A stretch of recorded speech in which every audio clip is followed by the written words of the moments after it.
Welcome to the 2025 Aultman Health Systems Aultcare YouTube Game of the Week from 1480 WHBC Sports. Let's head to the booth.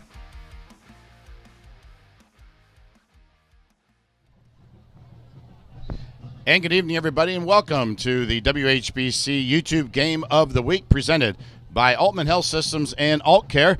Great ball game for you tonight. The Canton South Wildcats and the Fairless Falcons. Alongside Coach Thom McDaniels, I'm Frank Cilona. So glad you're with us. And, Coach, a game where really this is an important win or basically pack it in game for these teams here tonight. They've struggled this year, but they do have an opportunity to really kind of make some noise and maybe play spoiler down the road. Who knows? Well, Fairless can finish with a winning record, you know, if they win out.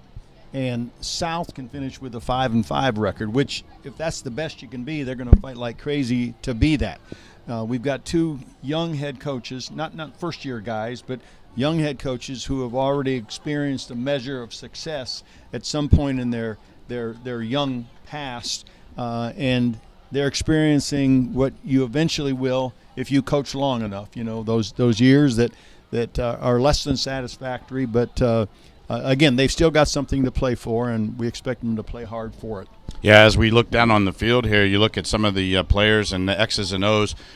Starts with the visiting team, Fairless Falcons. Their quarterback, Mikey Ritterbeck, having a decent year. Not great, but he's got one of the best receivers, I believe, in the county with Cam Carl, who leads the county in receptions. And he is someone that Canton South better be careful, and they better keep a good eye on him.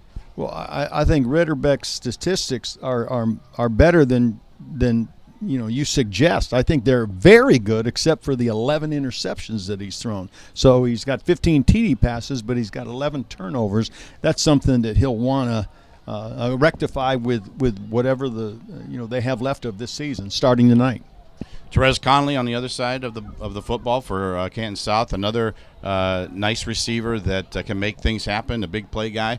Got to watch him as well. And South kind of mixes it up. They've got some players that can participate from all different angles. Their running backs, their quarterback, their wide receivers. And then on defense, these guys, a lot of them play both ways. So they're going to be out there on that field quite a bit tonight. Well, I think, too, that when we look at their stats, I think they both want to throw the ball. They've got backs who have accumulated rushing totals that are nothing that suggests that they're going to be 1,000-yard rushers. But I think they're in the gun for a reason, and the reason I think is because they want to throw the football. Well, Canton South 2-5, 1-3 in the Pac-7. Fairless 3-4, 0-3, looking for that first win in the Pac-7. Real important for them to maybe get off the schneid tonight. We'll have it for you here. We'll take a break. When we come back, we'll have the kickoff of tonight's game between the Wildcats and the Falcons. At Aultcare, we care about your well-being and the importance of being well.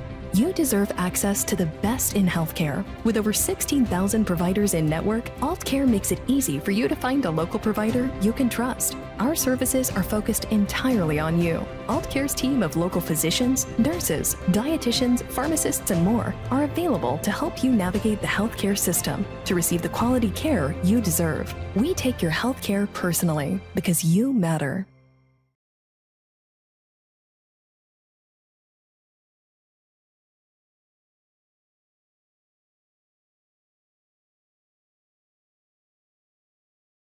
We get set for high school football here on our WHBC YouTube Game of the Week, presented by Aultman Health Systems and Aultcare. Frank Cilona alongside Coach Thom McDaniels, all set to bring this one to you between the Canton South Wildcats and the Fairless Falcons. I'm suggesting they not kick the ball to Therese Conley because he averages 36 yards a return. Yes. So I think they may kick off away from him. Canton South will kick, and doing the honors for the Wildcats is Landon White, the senior. And back deep for Fairless is the always dangerous Cam Carl and John Hill. This one is taken at about the 9-yard line. And we've got whistles as Hill kind of stops. Was his foot in the end zone, Coach? I didn't see.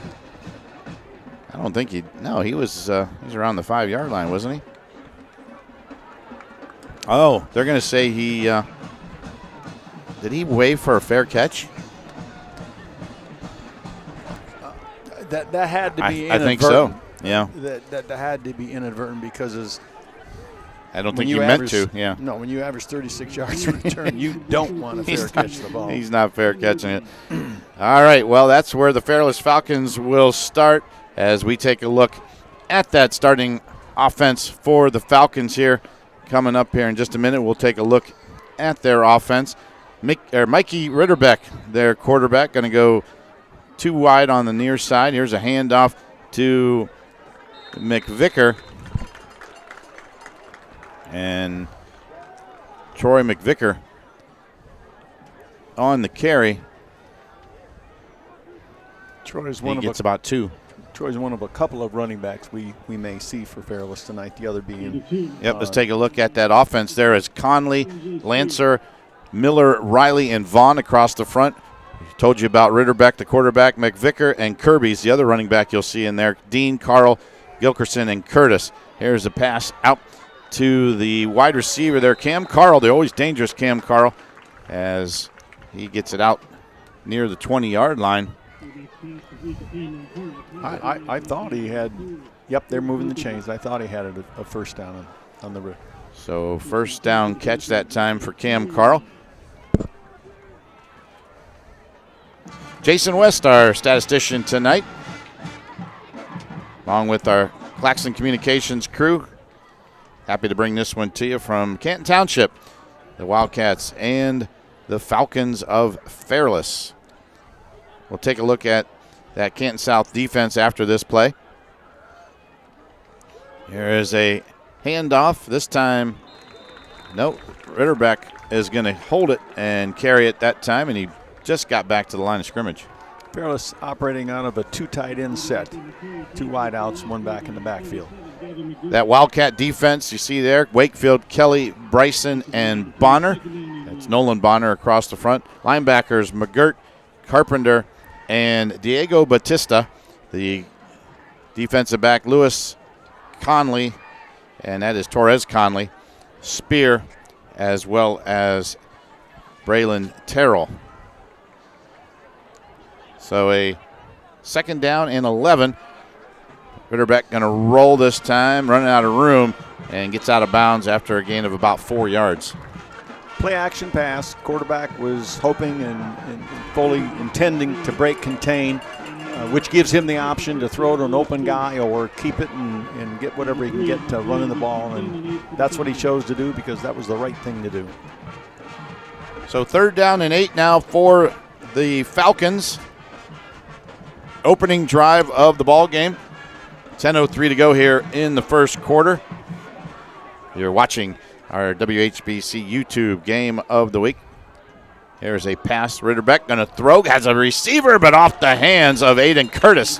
They're a little bit behind him there, Coach, or else he had him maybe for a score. Yeah, he had separation between himself and the defender, and it would have been a difficult catch had he been able to make it.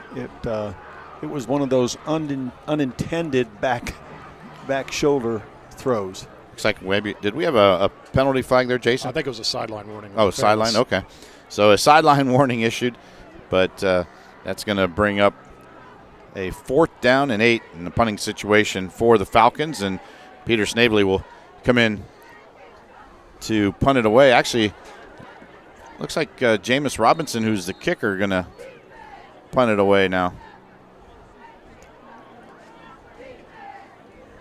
Ooh, and that was nearly blocked. Good high kick taken at about the 46-yard line for Canton South, and that's where the Wildcats will start on offense. Daniel Bonnell there with the fair catch, and the Wildcats will come out with this offense. They'll go with the center, is Jonathan Koffel-Black. The guards, Spear and Bryson. The tackles are Marsh and Walters. Quarterback is Brody Beagle. Carpenter and Terrell, the running backs. And you'll see a host of receivers out there. Jones, Torres Conley, Jamerson, Braylon Conley, and Daniel Bonnell. This time we've got 2 receivers in the pattern. There is a fake handoff and then a throw. A little bubble screen there to the receiver. And as always, it's very difficult to see these Canton South numbers, gray with red numbers, and that's number 7, Torres Conley, the always dangerous Torres Conley. Well blocked, got the ball out quickly, accurate throw, no adjustment necessary by the receiver, and that translates into a very good gain and a first down. So first down for the Wildcats as they now will go trips on the near side. Beagle gonna hand it off, running room up the middle, and a nice run that time by number 6 for the Wildcats. That is Braylon Conley. Braylon coming in at that running back position. Normally lines up at that A wide receiver, they call it. But he's also listed as an H-back. Yep. Snavely, Vaughn, Sheets, and Beckler across the front for the Falcons. Dean and Rodebush. The linebackers, Gilkerson, Hunter, Pumnio, Hill, and Carl. The DBs for the Falcons. And another running play picks up pretty good yardage again for Canton South as they're moving the football on the Falcons. Very, very nice move at the line of scrimmage. We call that a jump cut. Got to the line of scrimmage, didn't have a hole, and he jumped quickly to his right, found a hole, and got a good gain. That was Conley again with the carry. Showing wide out moves from the running back position. And he's back in that backfield again. This time going to be the quarterback's going to keep it. Got a block. Got some yardage there. Takes it all the way down to close to the 5-yard line. That's a design quarterback run. Wasn't a scramble. Wasn't an option. The running back in the backfield with him became the lead blocker on the play. And we'll probably see that numerous times tonight. You got Bonnell and Terrell in there, the wideouts. In the backfield, you've got Braylon Conley next to the quarterback. This time, this is Beagle going to carry it. And is he in? Yes, touchdown, Wildcats. So a touchdown, 5 yards for Brody Beagle. And the Wildcats on their first possession of the game. Score. That possession, that drive didn't look like a 2-win team. No, it didn't. Not at all. I tell you what, Coach, we were impressed. We had Canton South a few weeks back up at Northwest, and I thought they played very well that game, a game they probably could have won. And they have just had some things that have just kind of stood in their way, silly mistakes and things like that. They've had some injuries, and the extra point there is up and good.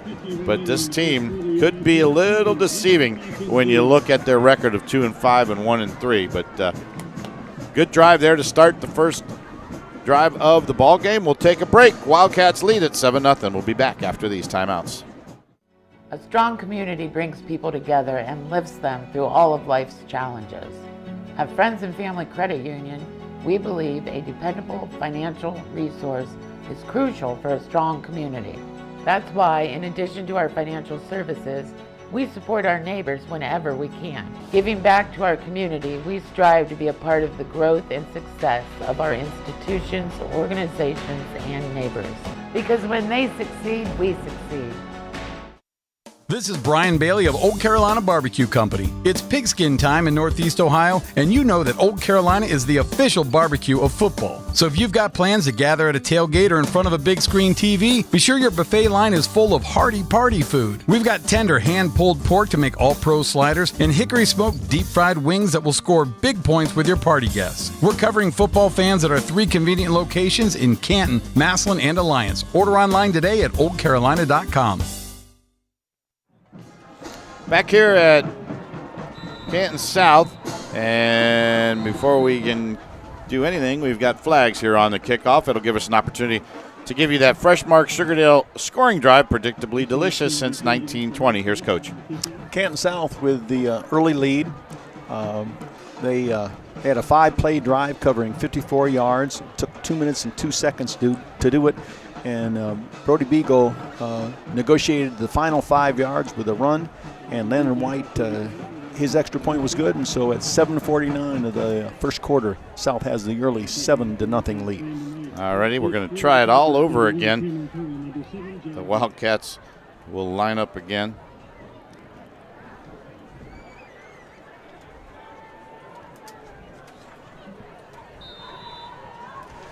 So the Wildcats will kick it away. Landon White has it teed up, and this time it's a squib kick down the middle of the field. Bounces up nicely around the 15-yard line. And look at this. Boy, he's got a head of steam going out all the way to the 43-yard line. And tackled right there is number 7 for the Fairless Falcons, and that's John Hill, who's at his second return. He saw an opening, and we saw fourth gear. You know, Yeah, we did. He went from third to fourth into fourth gear right away. So the Falcons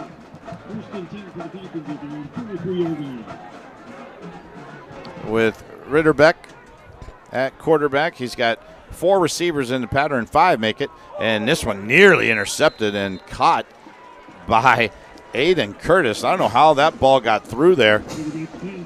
And Curtis comes up with the catch and picks up about 6 yards. The corner broke on it like he knew it was coming. Yeah. And I don't know if it went between his hands or just outside his fingers, but he was close to an interception. Some other games tonight on our WHBC platform. We'll tell you about those here after this play. A big bunch on the far side. Here's a catch from Cam Carl. Carl with some running room and takes it all the way to the South 39, make it the 40-yard line. He gets pushed out. That was a wide bunch set made up of 4 players, all eligible receivers, and got the ball out quickly to Carl. Had 3 blockers, do their jobs well, and that's their best gain of the night. Our Fresh Mark Sugardale radio game tonight, Tuslaw at Northwest, and our WHBCSports.com stream game is Lake at McKinley. There's a running play all the way down to the 33-yard line, so a nice gain of about 7. If they had tearaway jerseys, he might have gone all the way on that one. That was McVicker. That was a long time ago. Yeah. I think the guys over 50 in this booth would know what you're talking about. Yeah, and those tearaway jerseys proved to be expensive in the long run. That's right. All right, we're going to go 2 wide receivers here on the near side. And there's a handoff again to McVicker, and takes it to about the 30-yard line where he stood up. Push back. Good job there by that front 4 of Canton South, William Kelly there and Braden Wakefield. Fairless again in a 2 tight end set, and they actually had an additional lineman to the right side. They had 4 offensive linemen right, 3 to the left, and then the 2 wide receivers and the running back. Our starting lineups tonight were brought to you by CKP Heating and Cooling, keeping the big dogs cool. I want to thank them for their support all season long. There's Ritterbeck, going to push it out this time to McVicker, and McVicker gets it inside the 20, and a flag comes in from about 40 yards out from the back judge. He saw something. Face mask or a late hold. That is a design play. I saw them do that in the pregame warm-up. That's a little different because it's a shovel pass, which is an underhand pass from the quarterback to a running back or a wide receiver. Yep. But he did it while sprinting to his left. Little unique use of that. It's going to come back all the way back to the 34. Let's see where he puts it down. He's still checking. Yep. 34-yard line. So it comes back on a hold. Okay. So now it's going to be 3rd down and 5. The first down wiped away. And they're probably in 4-down territory. Oh, yeah. At the 34-yard line of Canton South. They'll break the huddle. Trips on the near side this time. One receiver far side. This time another wide receiver screen. This one to Carl. Cam can't get through there. A nice defensive play coming up and making the stop is Brayton Carpenter. That's an inside backer making a tackle on a perimeter play on a bubble screen to the right. So that's good football by Carpenter, running to the ball, even when it's not in your vicinity. They call him the Mac. He's the Mac linebacker. Yes, they do. We got a stud, a Mac, and a Will here tonight. Yeah, there's he's got some great terminology. Boy, when Coach Dennison sends me the starters here midweek, I get to try to figure out who's where. They're going to line up on the near hash mark this time, and Fairless says, "No, we need to talk about it here with 4:24 to go here in the first quarter." Gives me an opportunity to tell you about our halftime feature tonight. It's Beyond the Bleachers. You heard us talk about our annual food fight, of course, but the rivalry that is Fairless and Tuslaw has its own battle coming up. It's called the Blue Ladle, and Pam Cook sits down with Brett Remenick and, well, let me make sure I say that correctly, Remunerick from Fairless, as he explains his worthy competition. It's Beyond the Bleachers with Pam Cook during halftime. Plus, you'll find it on our YouTube channel as well. So make sure you tune in for that one. Fairless apparently didn't like the look that they were seeing on defense, or they had second thoughts about the play call that they originally called. And so they burn an early timeout, and we don't know whether they're satisfied with the play or whether they've made a change. Change in formation, I know that already.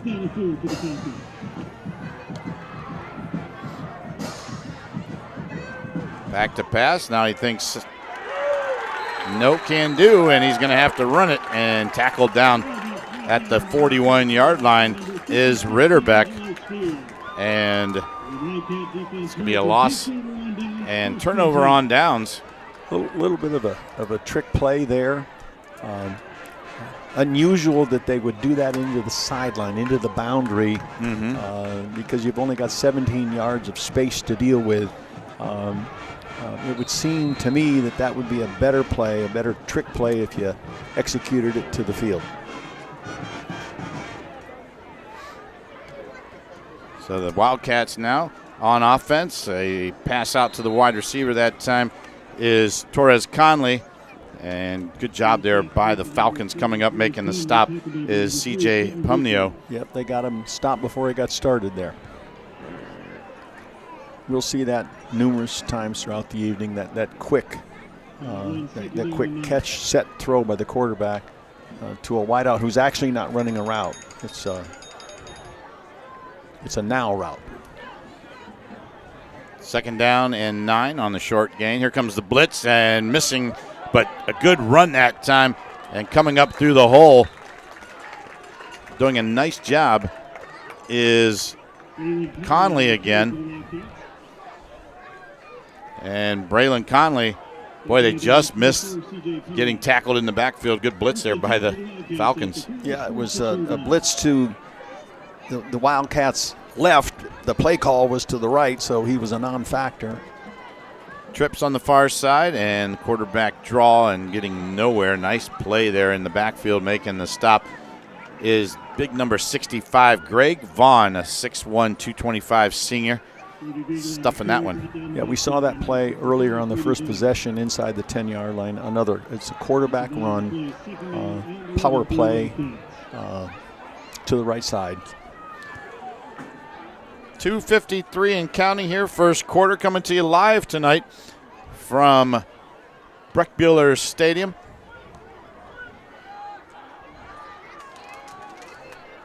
As the Wildcats now on their second possession of the game. Here's a handoff and tackled at about the 43-yard line. Always got to wait and see who comes up with that, because it's so hard to see these numbers for Canton South. Number six again. Yep, that was Conley. Go ahead, Coach. When Fairless blitzes, it's 100% of whatever speed the backer has. This time he blitzed to the left. The run was to the offensive right. The run was to the offensive left. They're going to hit one, and they're going to get a big tackle for loss when they do. There's a fake to Conley this time, and Beagle tried to throw, didn't have anybody downfield, decides to run it, gets it to about the 30-yard line, picks up a first down. So a nice decision there by Brody Beagle, Coach. Nobody downfield open, and he was able to get the first down on his feet. And there was little or no pressure to his left. He sensed that and escaped in that way, which was the best place for him to go without an open receiver. The alternative was to run with it, and he found the opening, saw the opening, and turned it into a great gain and another first down. Hey, the Buckeyes are on the road to take on Illinois tomorrow. We'll have the game for you on 1480 WHBC. Pre-game 10:30, kickoff at noon. Here's Conley again, and Conley all the way to the 15-yard line. Boy, he runs with some authority. He avoided the referee, the back judge, who almost got credit for a tackle, but he avoided him to extend the gain. He kind of just turned away from him very slightly. Yeah, correction, that was the umpire that he avoided, not the back judge. Yep. All right, Wildcats 1st and 10. Here is Conley again, and Conley gets it inside the 10 to about the 8-yard line. Just so folks know, the back judge is behind all the defensive backs, and the umpire is usually positioned just behind linebacker depth. And that's the official he avoided on that play, just to clarify.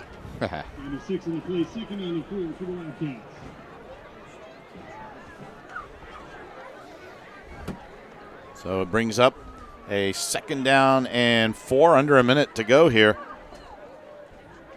Wildcats knocking on the door.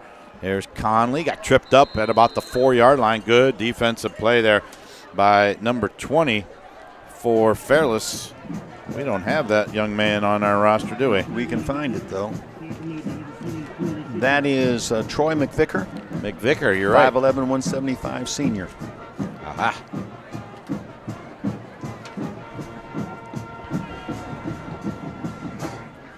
So Troy McVicker there on the stop.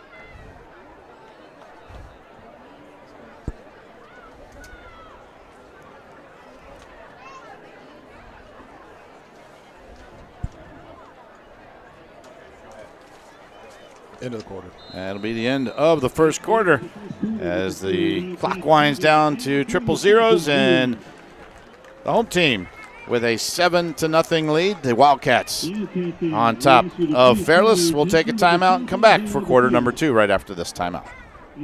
Fact. There are high school football rivalries all across Stark County. Fact. The Stark County Hunger Task Force is dealing with its biggest need for food to fill its pantries. Fact. The 2025 food fight is more important than ever, and the battle is growing. The fans of McKinley and Massillon go at it every year, collecting donations throughout October, and the winner is announced during the big game. But we won't stop there. All fans of Stark County High School football, we're asking you to join the fight. We'll have drop-off locations at area schools and businesses all around Stark County. Let's bust the bins. Do it now. With non-perishable food items. For details on donation locations, go to WHBC.com or Mix941.com. Remember, in this fight, everyone wins. Today's leftovers are tomorrow's hot dog toppings. The leftover dog. We Sugardale dog dare you. Yum, yum, yum, yum, yum, yum.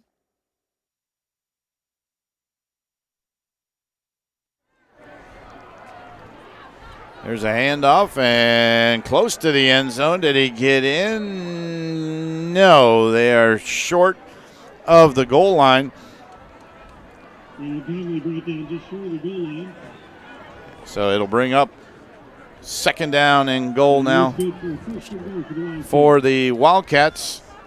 They are knocking on the door again here. Yep, and they knocked on the door with a 2 tight end set again, which, just from viewing them, the first quarter and this possession, they intend to run the ball out of that 2 tight end set. Yeah, they're going to go big again with tight ends. Conley in the backfield.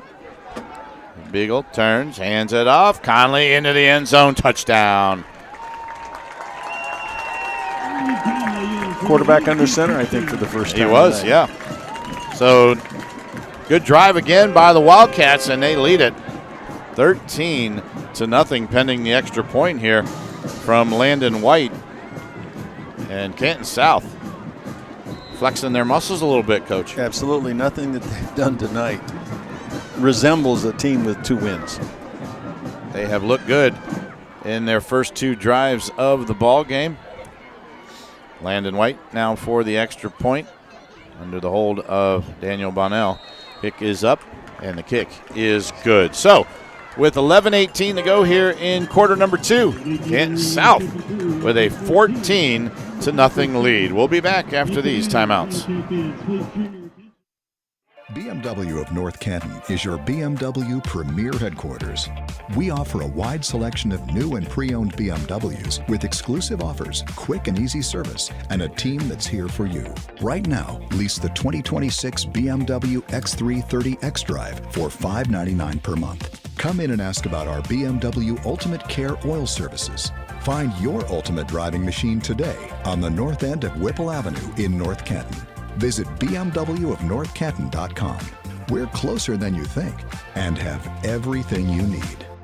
From the heart of the Hall of Fame city to the Carnation City, all the way into the City of Champions. Mixed Mornings have come back home, and we can't wait to have you on our team. Sounds like Stark County. Mixed Mornings with Matt Bento. Weekdays 6 till 10. Mix 94.1.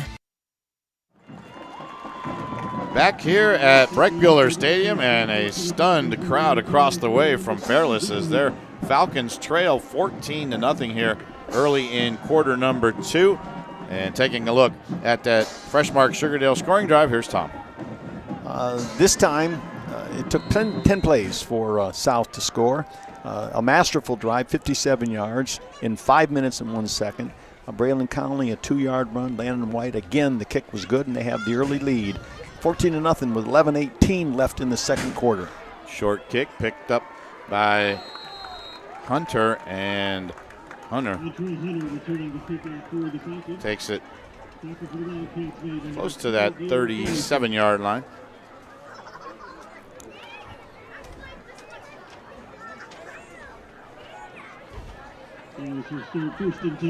So first and 10 now for the Falcons as they'll try to get something going here in quarter number 2. The chip on South's shoulder is a little bigger than the chip on Fairless's shoulder at this particular point. Homecoming night here at South. Saw a little festivities before the ball game, and now we've got flags. And right now, the Falcons are just out of sync. No motion penalty, going to move them back.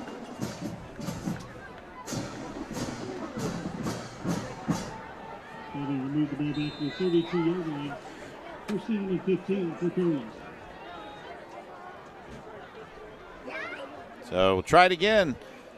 3 receivers now in the pattern.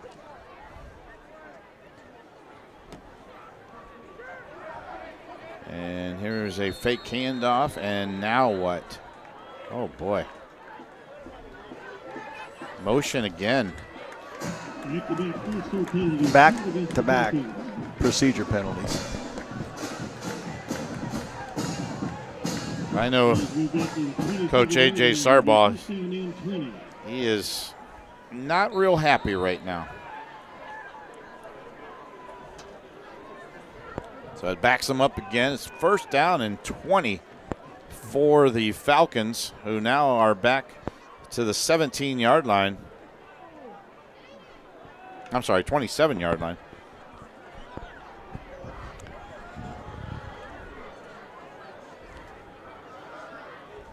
Empty backfield. Ritterbeck. And he's going to throw and has a receiver, and he dropped the football. Oh, boy, the sure-handed Cam Carl that time. Just dropped it. They were in 2 tight ends, empty set.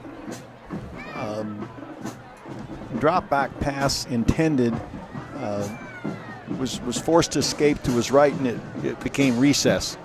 You know, where everybody's running around and you're looking to find a friendly face. It was actually a well enough thrown ball that it should have been a catch in a significant game. Going to go 3 receivers this time in the pattern, 2 far side, 1 near. Ritterbeck going to go back to throw. Sets up a screen this time, and what a play defensively there for the Wildcats, coming up and making the play. Number 28. Wow, that was, let's see here. We don't have 28 on our roster, do we? I thought it was 24. 24? Terrell. Okay. Let's see here. We'll take a look at it again. It looks like 2-8, and we don't have a 2-8. So I'm sorry, can't showcase that young man. No one on our roster with that number, so we're kind of waiting to hear from the PA guy, but I don't think he has it either.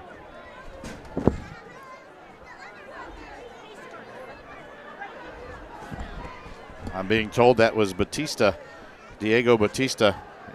Instead of 29, he's got 28 on tonight. Swapping information in the press box. Huh? I looked down there, and the guys are waving at me saying, I couldn't read lips. I had to run over there. So a timeout from Fairless and Coach, 3rd down and 16. You're down 14-0. Your team is just not in sync. I mean, what are you talking about over there in that huddle?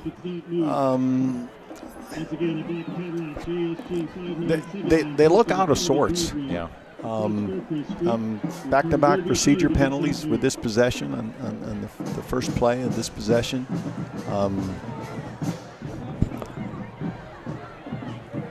Shifting formations. There's a little uncertainty, I think, about what to do, and in this particular instance, do what's been good to you in past games. Yeah. Don't make it more difficult than it has to be. Dance with the date that brought you, right? You've got the best receiver in Stark County according to the numbers. Does he have a catch yet tonight? He has 3 for 11 yards. 3 for 11. Thank you. All right, that is Cam Carl we're talking about. You've got 2 receivers now on the far side, and back to throw, looking for Carl. Carl battling down there, and we've got interference called. Might be.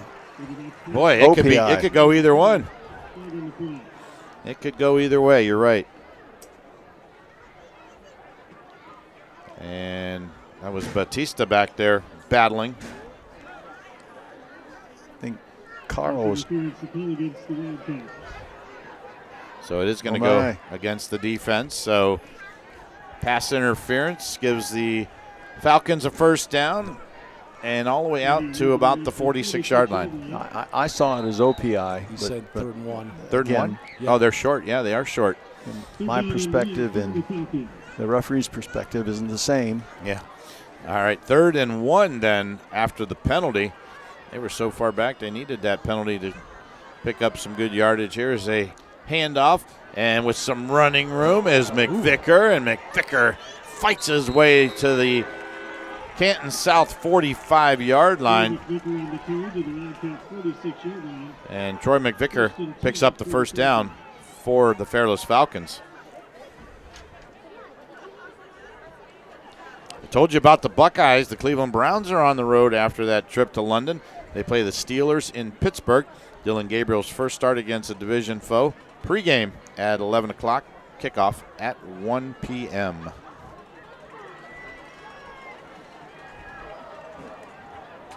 Back to throw. Ritterbeck as a man and hit and spinning away and trying to get loose is Zach Gilkerson.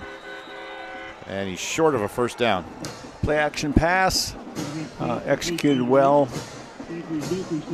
Not just a play action pass, but the quarterback had a chance to roll out following the fake to the running back. Cornerback was in retreat. Great separation between the wideout and the cornerback.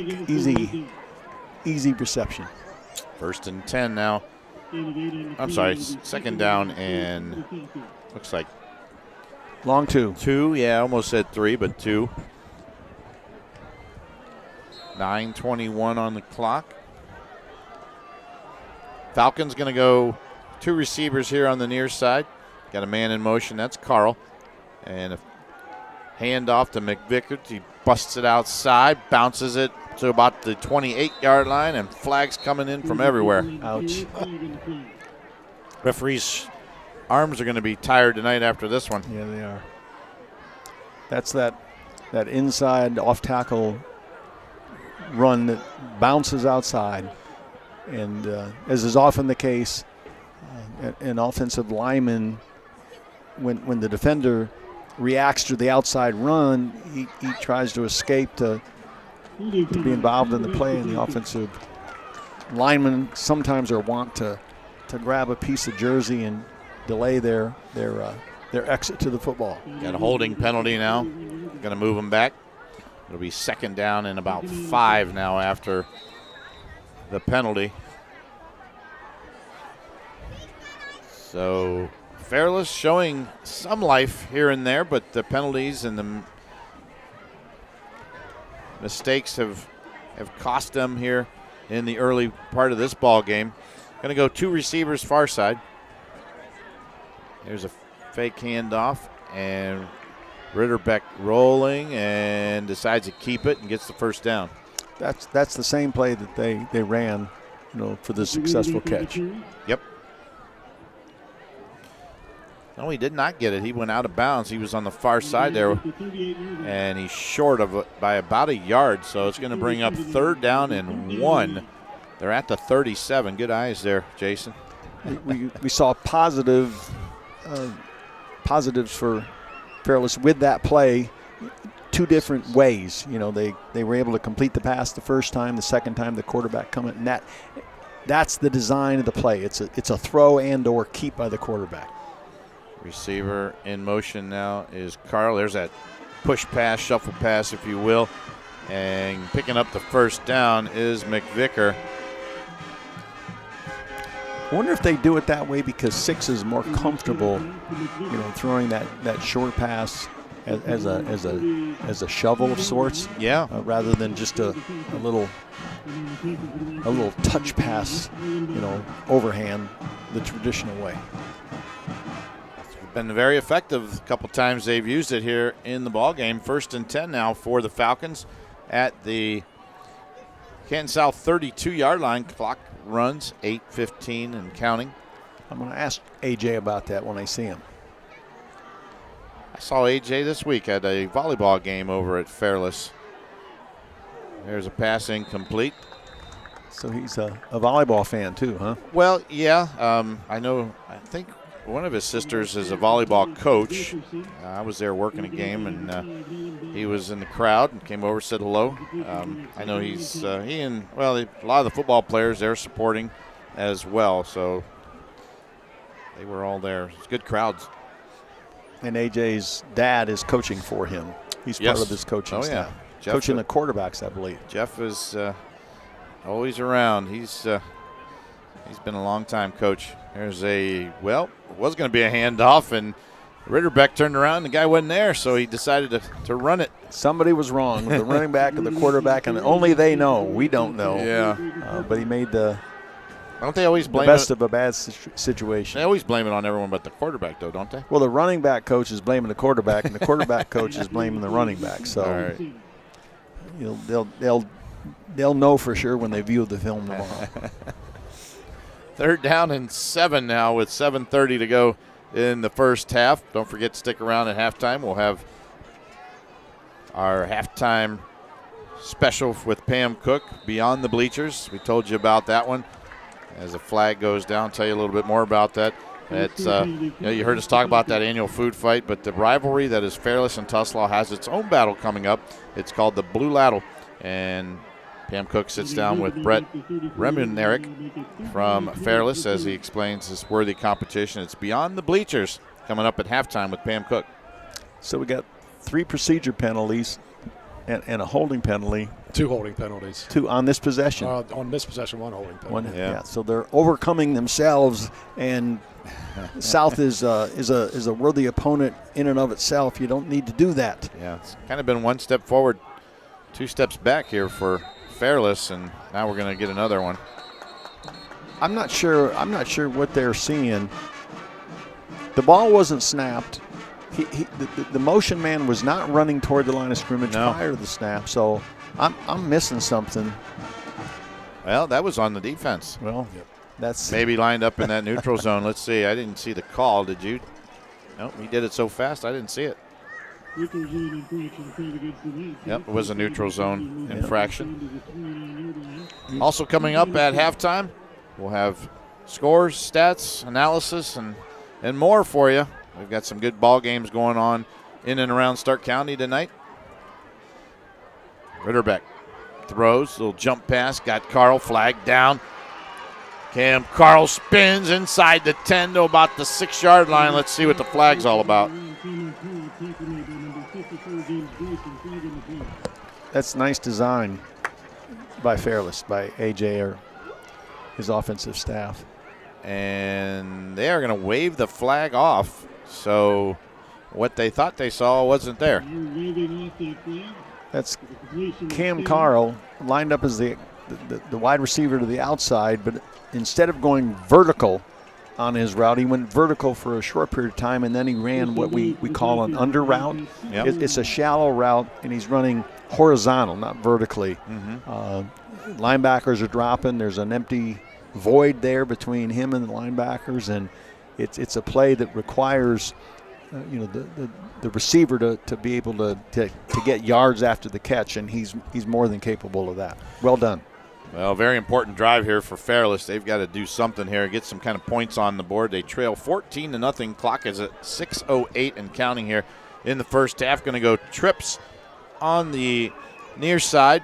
Back to throw. Ritterbeck has a man. Carl into the end zone. Touchdown.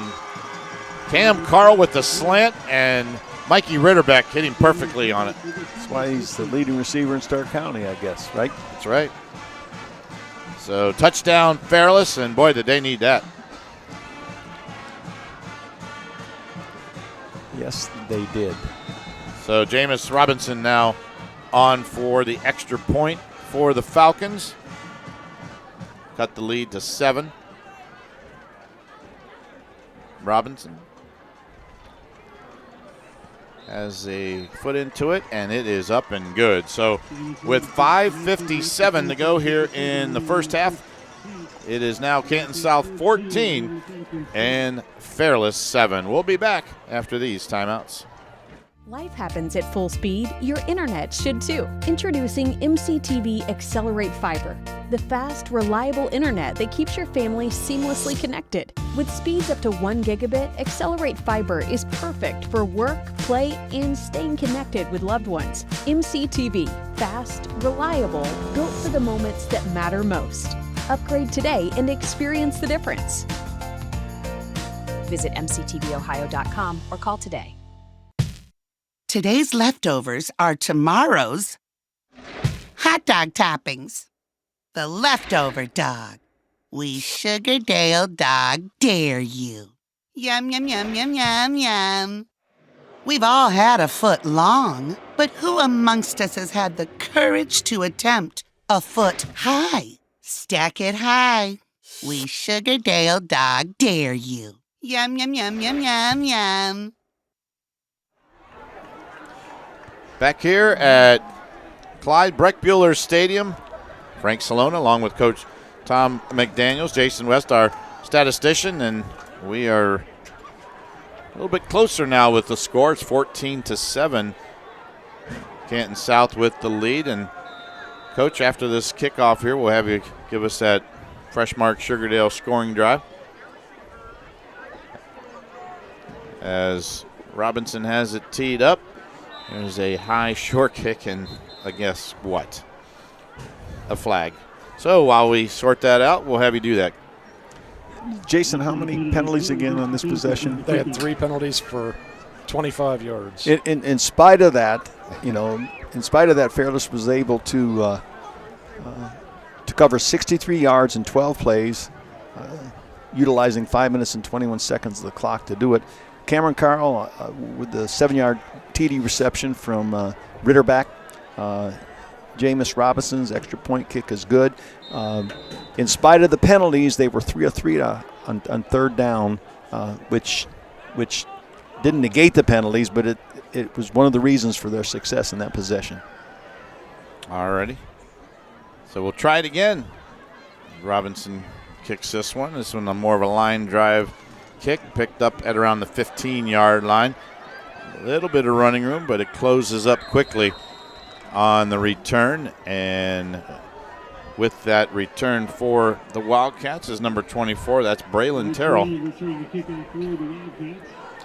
So the Wildcats now will start this drive at their own 34-yard line.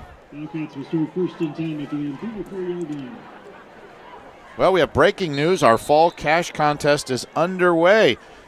All next week, Monday through Friday, you'll have a chance each day to win $2,000. Just enter the keyword when you hear it during Canton's Morning News and the Kenny and JT Show. The more times you enter, the better your chances of winning. It goes through October 17th. There is a running play and not much there for Braylon Conley. Little issue on the exchange between the quarterback and running back on that particular play. When you're in the shotgun, the back has to put himself, we call that, put himself in phase with the quarterback to take a handoff. Mm-hmm. It's his responsibility to be available to the quarterback to make a clean, honest exchange, and that one was not clean.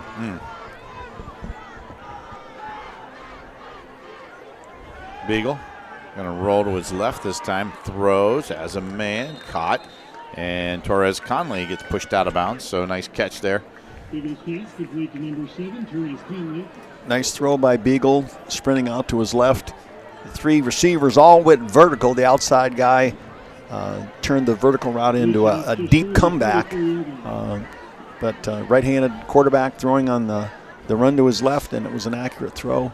And they get a first down as a result. We all thought it was third down, as looked like he was about a yard short, but the side judge says, nope, move the chains, let's go. So 1st and 10 at the 44-yard line. Trips on the near side. There's a keeper. Beagle. Brody still on his feet inside the 40 to the 39-yard line. He was Superman on the passing play, and now he's Batman here, or whoever next in that group of superheroes. But he looked like a running back, quarterback that can do both. Yeah. Well, he's shown his running and throwing capabilities. I know the Northwest game we had, Nolan Bonner was in there quite a bit running the football for Canton South. I think Beagle was a little banged up still in that ball game, so he did a nice job running the football for them as well. So you get that backup that's very capable for Canton South if they need him. So a little bit of confusion, but we've got everything figured out now. The receivers are trips on the near side. Here comes a blitz, picked up nicely. Throwing deep, has a man, end zone, touchdown, Torres Conley. 39 yards. Wow. Great protection, Coach. They caught the blitz, and that opened up the man down the seam. And Torres Conley took it to the house. You can't throw deep routes if you don't have lengthy protection. He had it on that play, and there was a great blitz pickup. Number 9, Bronson Brown, the corner on the coverage. And that was Torres. Yeah. Torres had great separation.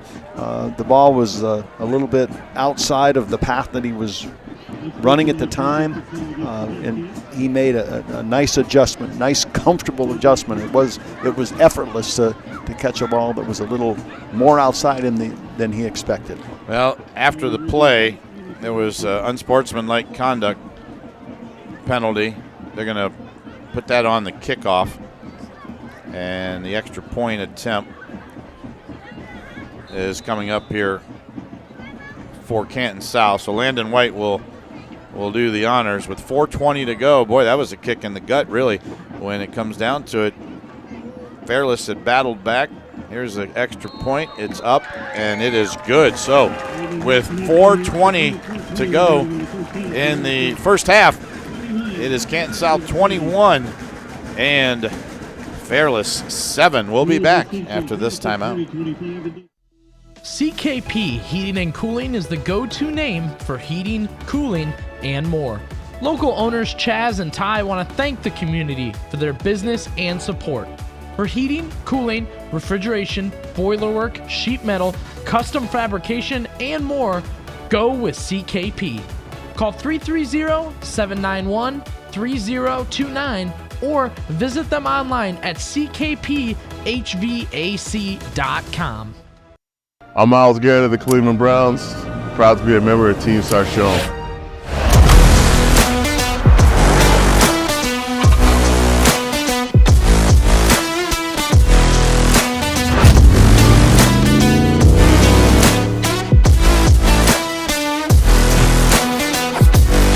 Join us in Sarchon Auto Group as we drive towards a brighter future. Because when we come together, on and off the field, we can accomplish anything. Community, teamwork, strength. That's what we're all about.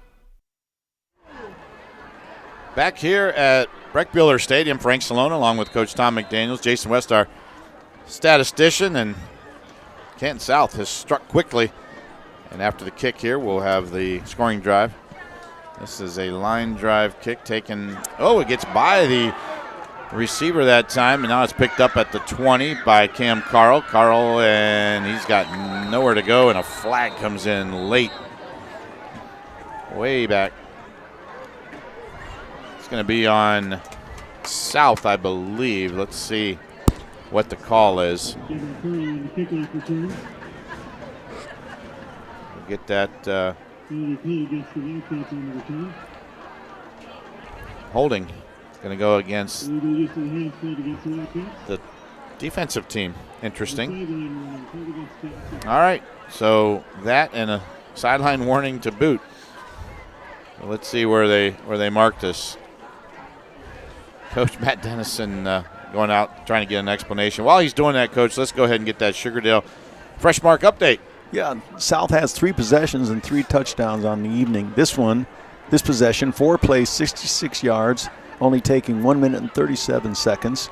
Therese Conley, a 39-yard pass, great adjustment to the throw from Beagle. Lana White again with the kick, and in spite of the fact that they're ahead 21-7, South has had no third down plays all evening long, and that's unusual. You'd think somewhere in a 21-7 lead, you have had a third down and converted. Wow.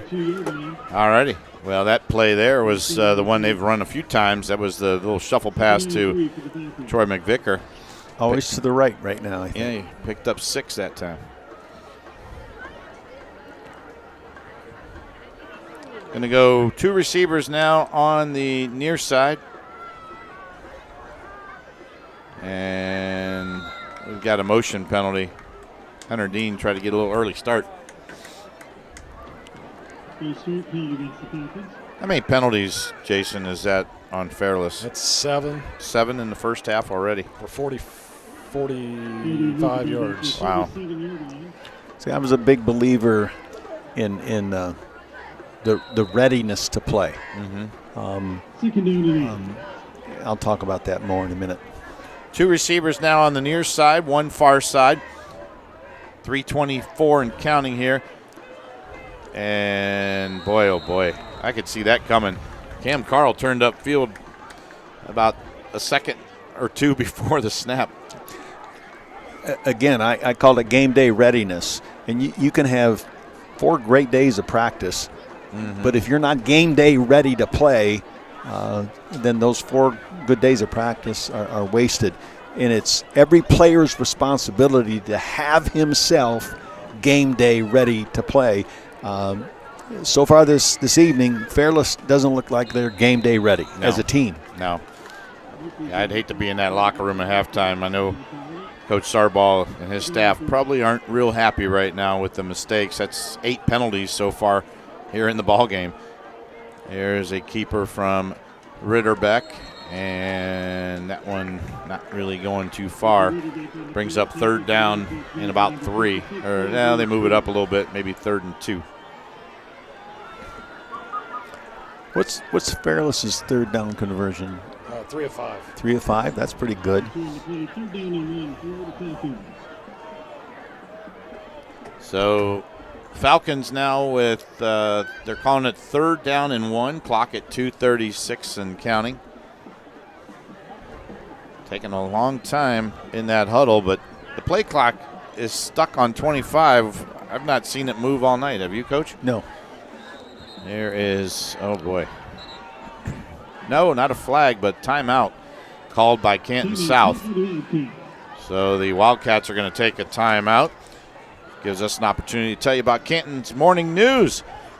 What do you need when you wake up each morning? Well, you need Pam Cook and Canton's Morning News. Pam and news anchor Jim Michaels bring you the latest news, weather, traffic, information, weekdays from 5:30 a.m. to 10 a.m., and you'll be entertained, too. You can listen on air, online, or on Alexa. Can I talk a minute about the play clock? You sure can. Before there was a play clock, the time was kept on the field by the back judge. And with 5 seconds remaining in the play clock that we couldn't see, he'd raise his hand. And so we had to alert our quarterbacks to that fact and make them aware when that hand goes up, we've got to get that ball snapped. Yeah.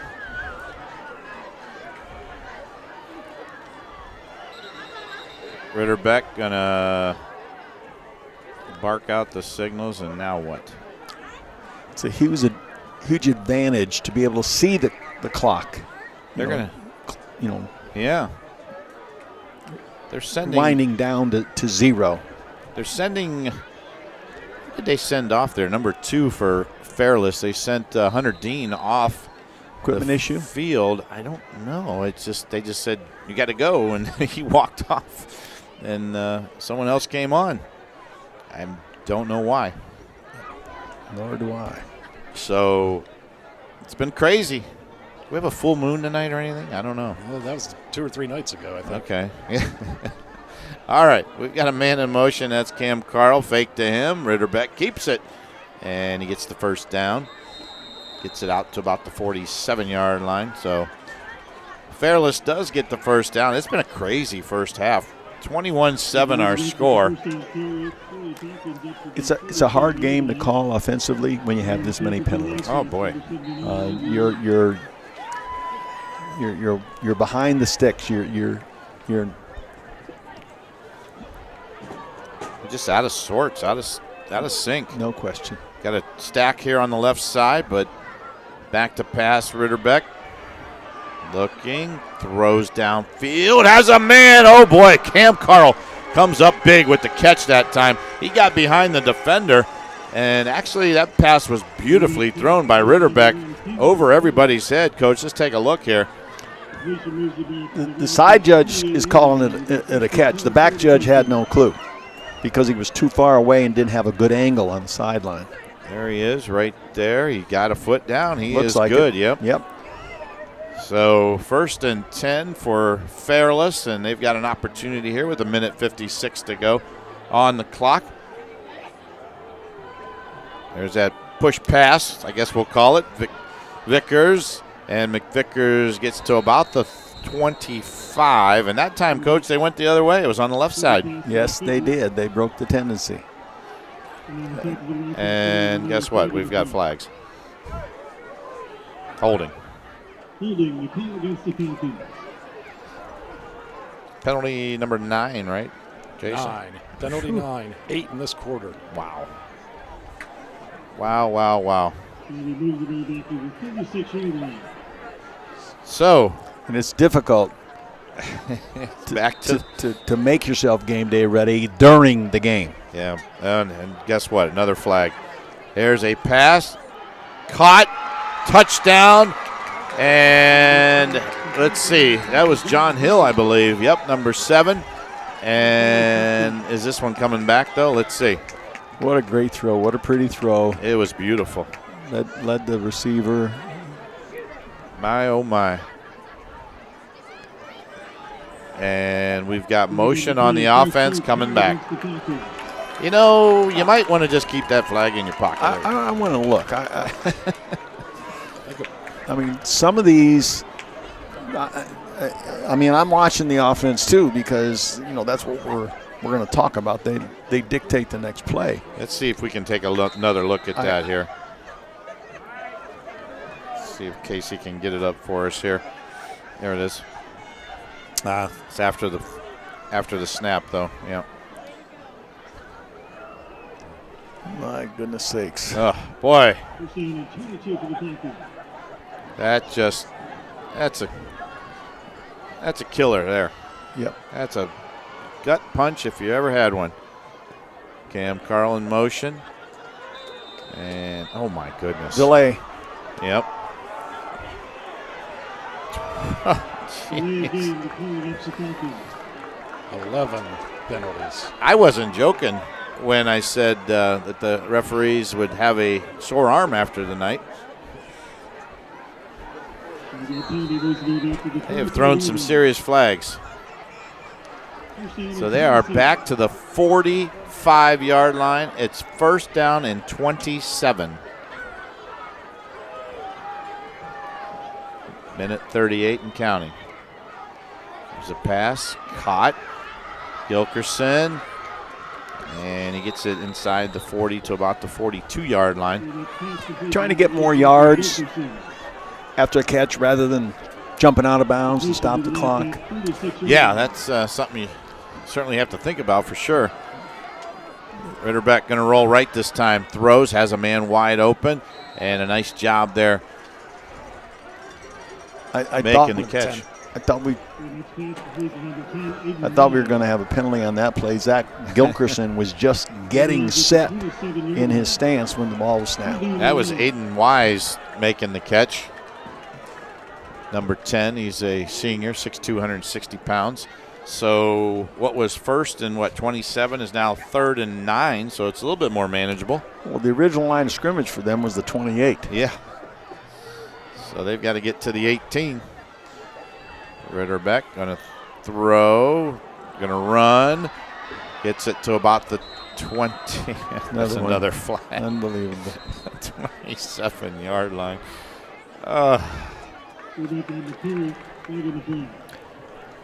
And I hate to laugh, but my goodness. I was at a high school football game last night. Mooney at one. They waved it off. And it was the most physical game that I've seen this year. Yeah. And that was Pat Montana and his crew, and they let them play. Oh, yeah. Pat Montana's crew lets them play. Yeah. There was no nonsense all game long, just very, very physical, but they let them play. Yeah. That's twice now they've waved off, so they've actually thought they've seen more penalties than they've actually have called. Well, maybe these guys aren't having a good night either. No. Maybe they weren't game day ready. Doesn't sound like it. Fourth and 5. 45 seconds. Ritterbeck throws. End zone. Got a man. Intercepted, though. Great read on the play. Nice job from the defensive back there for the Canton South Wildcats. As Torres Conley, the receiver and the defensive back, so he knows how to catch a football, and he stepped right in and took it away. They call him a free safety. He's like a goalie. Yeah. And that ball's in the air too long and too high, and he can come from the center of the field to make an interception, to a ball outside the hash. And that's what good free safeties do. So the Wildcats will probably, barring any penalties, run this one out and go in the locker room with a 21-7 lead. 37 seconds. They've got to snap it at least once there. So let's see what Canton South does. They have scored, on every possession? Yes. Jason? Now, can't hold them to this one, but unless they throw one long. Oh, they fumbled the football. Woo. That doesn't make sense. I'm sorry. Yeah. That one could have been dangerous. Get under center, 99. Yep. Kneel down and get in the locker room, and let's figure out how we can score 21 more points in the second half. But yeah. Well, you talk to some of these coaches, and a lot of these kids have never really gone under center. That's the coach's fault if that's the case. That's not the quarterback's fault. So they are going to let it run out. 5 seconds, 3, 2, and 1. And the first half has come to an end. Our score, Canton South 21, Fairless 7. We'll be back after these timeouts. Aultman is here for you, in your community, because you matter. We're proud to be the area's first and only independent health system. We are one team, joined together and committed to one mission, to lead our community to improved health. And we've always been here, dedicated to providing you with the very best in care, wellness, education, insurance, and more. For your community and for your family, Aultman is always here for you.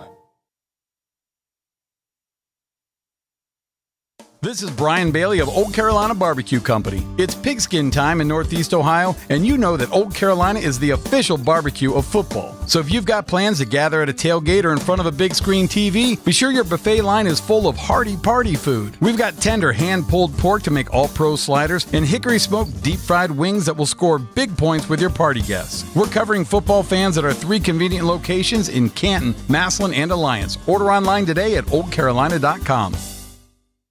Here in North Canton, life takes us all kinds of places. From cheering under the Friday night lights, to a Saturday at the Hall of Fame, to a family trip to the apple orchards.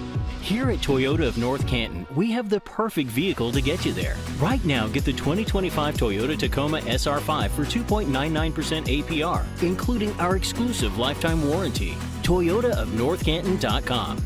No matter where you're going, we'll take you there. And we're closer than you think. We've all had a foot long, but who amongst us has had the courage to attempt a foot high? Stack it high. We Sugardale dog dare you. Yum, yum, yum, yum, yum, yum. At Aultcare, we care about your well-being and the importance of being well. You deserve access to the best in healthcare. With over 16,000 providers in network, Aultcare makes it easy for you to find a local provider you can trust. Our services are focused entirely on you. Aultcare's team of local physicians, nurses, dietitians, pharmacists, and more are available to help you navigate the healthcare system to receive the quality care you deserve. We take your healthcare personally because you matter. With Bell Store's Bell Buddy Rewards, you save in-store and at the pump. New members receive 20 cents off per gallon as a welcome gift. Everyday savings are made easy. Instantly enjoy 3 cents off per gallon just for being a member. When you spend $25 in store, unlock an extra 5 cents off per gallon on your next fill-up. Buy 5, get 1 free. Track your drinks and earn free coffee, fountain, icy, and espresso with drink clubs. So start saving today. Download the Bell Stores app and sign up for Bell Buddy Rewards.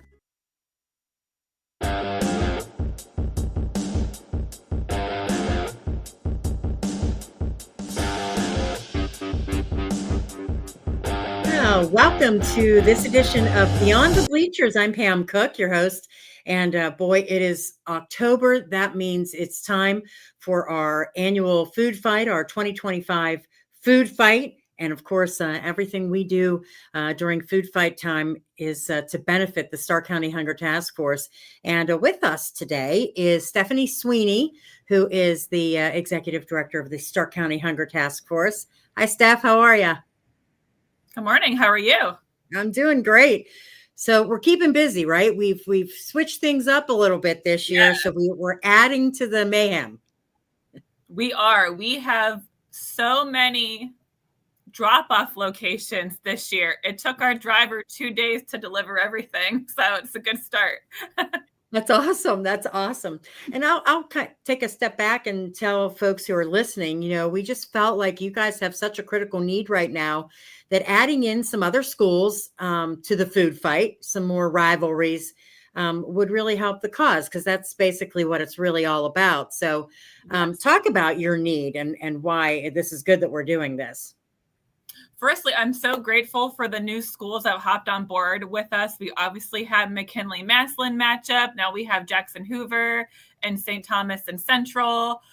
We're just so grateful they see the need just like we do in the community. So the need has grown tremendously here at Stark County Hunger Task Force. More people are in need than ever before. So we have pantries all across the county that are there to meet the need. One really unique thing that we do is we actually fund pantries across the county. So we fund 26 pantries all across Stark County so that we can get into the high need neighborhoods where people need food the most. All of our pantries have a different way of operating that fits, that specific neighborhood that they're in. But it's basically, a free grocery store for people to go to and get about a week's worth of food. I've been there. There's been a lot of SNAP benefit cuts, and there's going to be more coming down the line. And that means that people are, needing to supplement what they get at the grocery store with places like our pantries. So we have pantries all across Stark County, including the areas that are involved in Food Fight. Lots of pantries in Massillon, lots of pantries in Canton. We have a couple of pantries in North Canton, a couple in Jackson Township. So all the communities that people are donating to, we are actually serving as well. And then we are also known for a backpack program. Right. I was going to say. Yes. That backpack program is impressive. It's enormous. Thank you. It's enormous. We do serve Canton and Massillon the most. That would be the two areas that we have the highest need and where we have the most bags. So we're packing over 2,000 bags already a week this school year. So it's weekend food. If people aren't familiar with it, it's food that's intended for the weekend so that kids can come to school on Monday and be fed and ready to learn. Yeah, great. That's a great opportunity. So as you talked about the different drop-off places. We know that Canton City Schools, they have drop-off locations at all of their schools, right? We do, yes. All 19, I think. All 19 schools. So wow, they're in it to win it. Canton is pretty gung-ho. They're getting creative with their social media. I've seen every school post on their social media so far that's supporting us this year for Food Fight. So I think it's going to be stiff competition across the board. All right. That's awesome. That's awesome. And then we also know Jackson High School and Hoover High School, they have donations. They do. And Central Catholic and St. Thomas will be accepting donations that week of the game.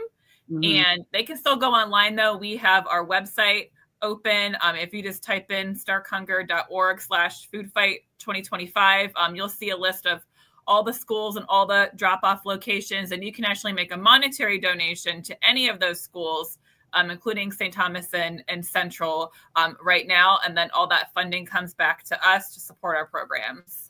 And also Canton City Hall and Massillon City Hall, yes. Right? Yeah. So we have the cities involved, a little competition between the communities as well. I'm also working out something with Canton Rotary and Massillon Rotary. They both have been active with us, so there might be a little competition amongst the two of them as well. And maybe explain to people, because on our website as well, WHBC.com and Mix941.com, the list of locations are there and the QR codes are there as well for each school. But people say, well, when I donate money, how does that translate to pounds of food? Sure. So we have the equation that $1 equals 7 pounds of food. So obviously that can fluctuate a lot. But for the purposes of this event, it's $1 can purchase 7 pounds of food. And when you donate money, we translate that into pounds. And then we add the food total together and the monetary total together with that poundage. And that's how we get our final number each year. And that's how we get the winner each year. Now for 3 different matchups of Food Fight. Yeah. So we'll have, as always, the announcement at the McKinley-Massillon game at Tom Benson Stadium. And then also Hoover and Jackson is on Friday night and St. Thomas and Central. I think that's a Thursday night game, if I'm not it's mistaken. A Thursday night game. I know they're interested in utilizing that game for leverage for more donations. Yeah, I get that friendly competition right there. Very good. I love it. I love it.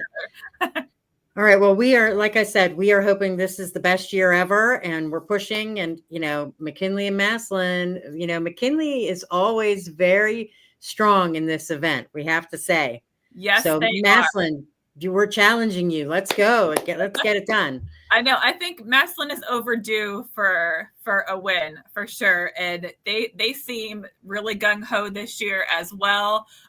We have a great relationship with Massillon City Schools through our backpack program, very responsive principals and superintendents. So I think they're going to step their game up this year.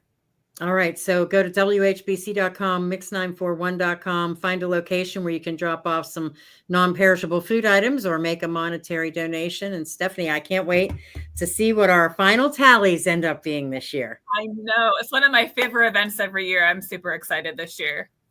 All right. Well, thanks for coming on with me. Thank you. Aultman is here for you, in your community, because you matter. We're proud to be the area's first and only independent health system. We are one team, joined together and committed to one mission, to lead our community to improved health. And we've always been here, dedicated to providing you with the very best in care, wellness, education, insurance, and more. For your community and for your family, Aultman is always here for you. For over 60 years, Friends and Family Credit Union has proudly served Stark County. We provide financial services to anyone who lives, works, worships, or attends school in Stark County. Whether it's a loan, savings, checking, or other financial services, now more than ever, it's time to bring a friend into the family. Come visit any of our 3 locations, online or our mobile app. Our focus is always you, the member.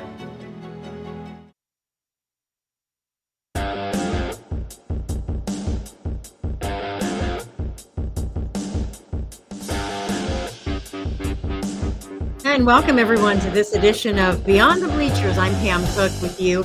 And we've been talking about our food fight and a lot of different things on the radio, but also there are so many things happening throughout the community. So today we thought it might be a good idea to spotlight another local effort that's really, really important called the Blue Ladle Food Drive. And we welcome in Brett Remenerick, who is an intervention specialist with Fairless High School. How are you, sir? Good, Pam. I appreciate you inviting me here. Thank you.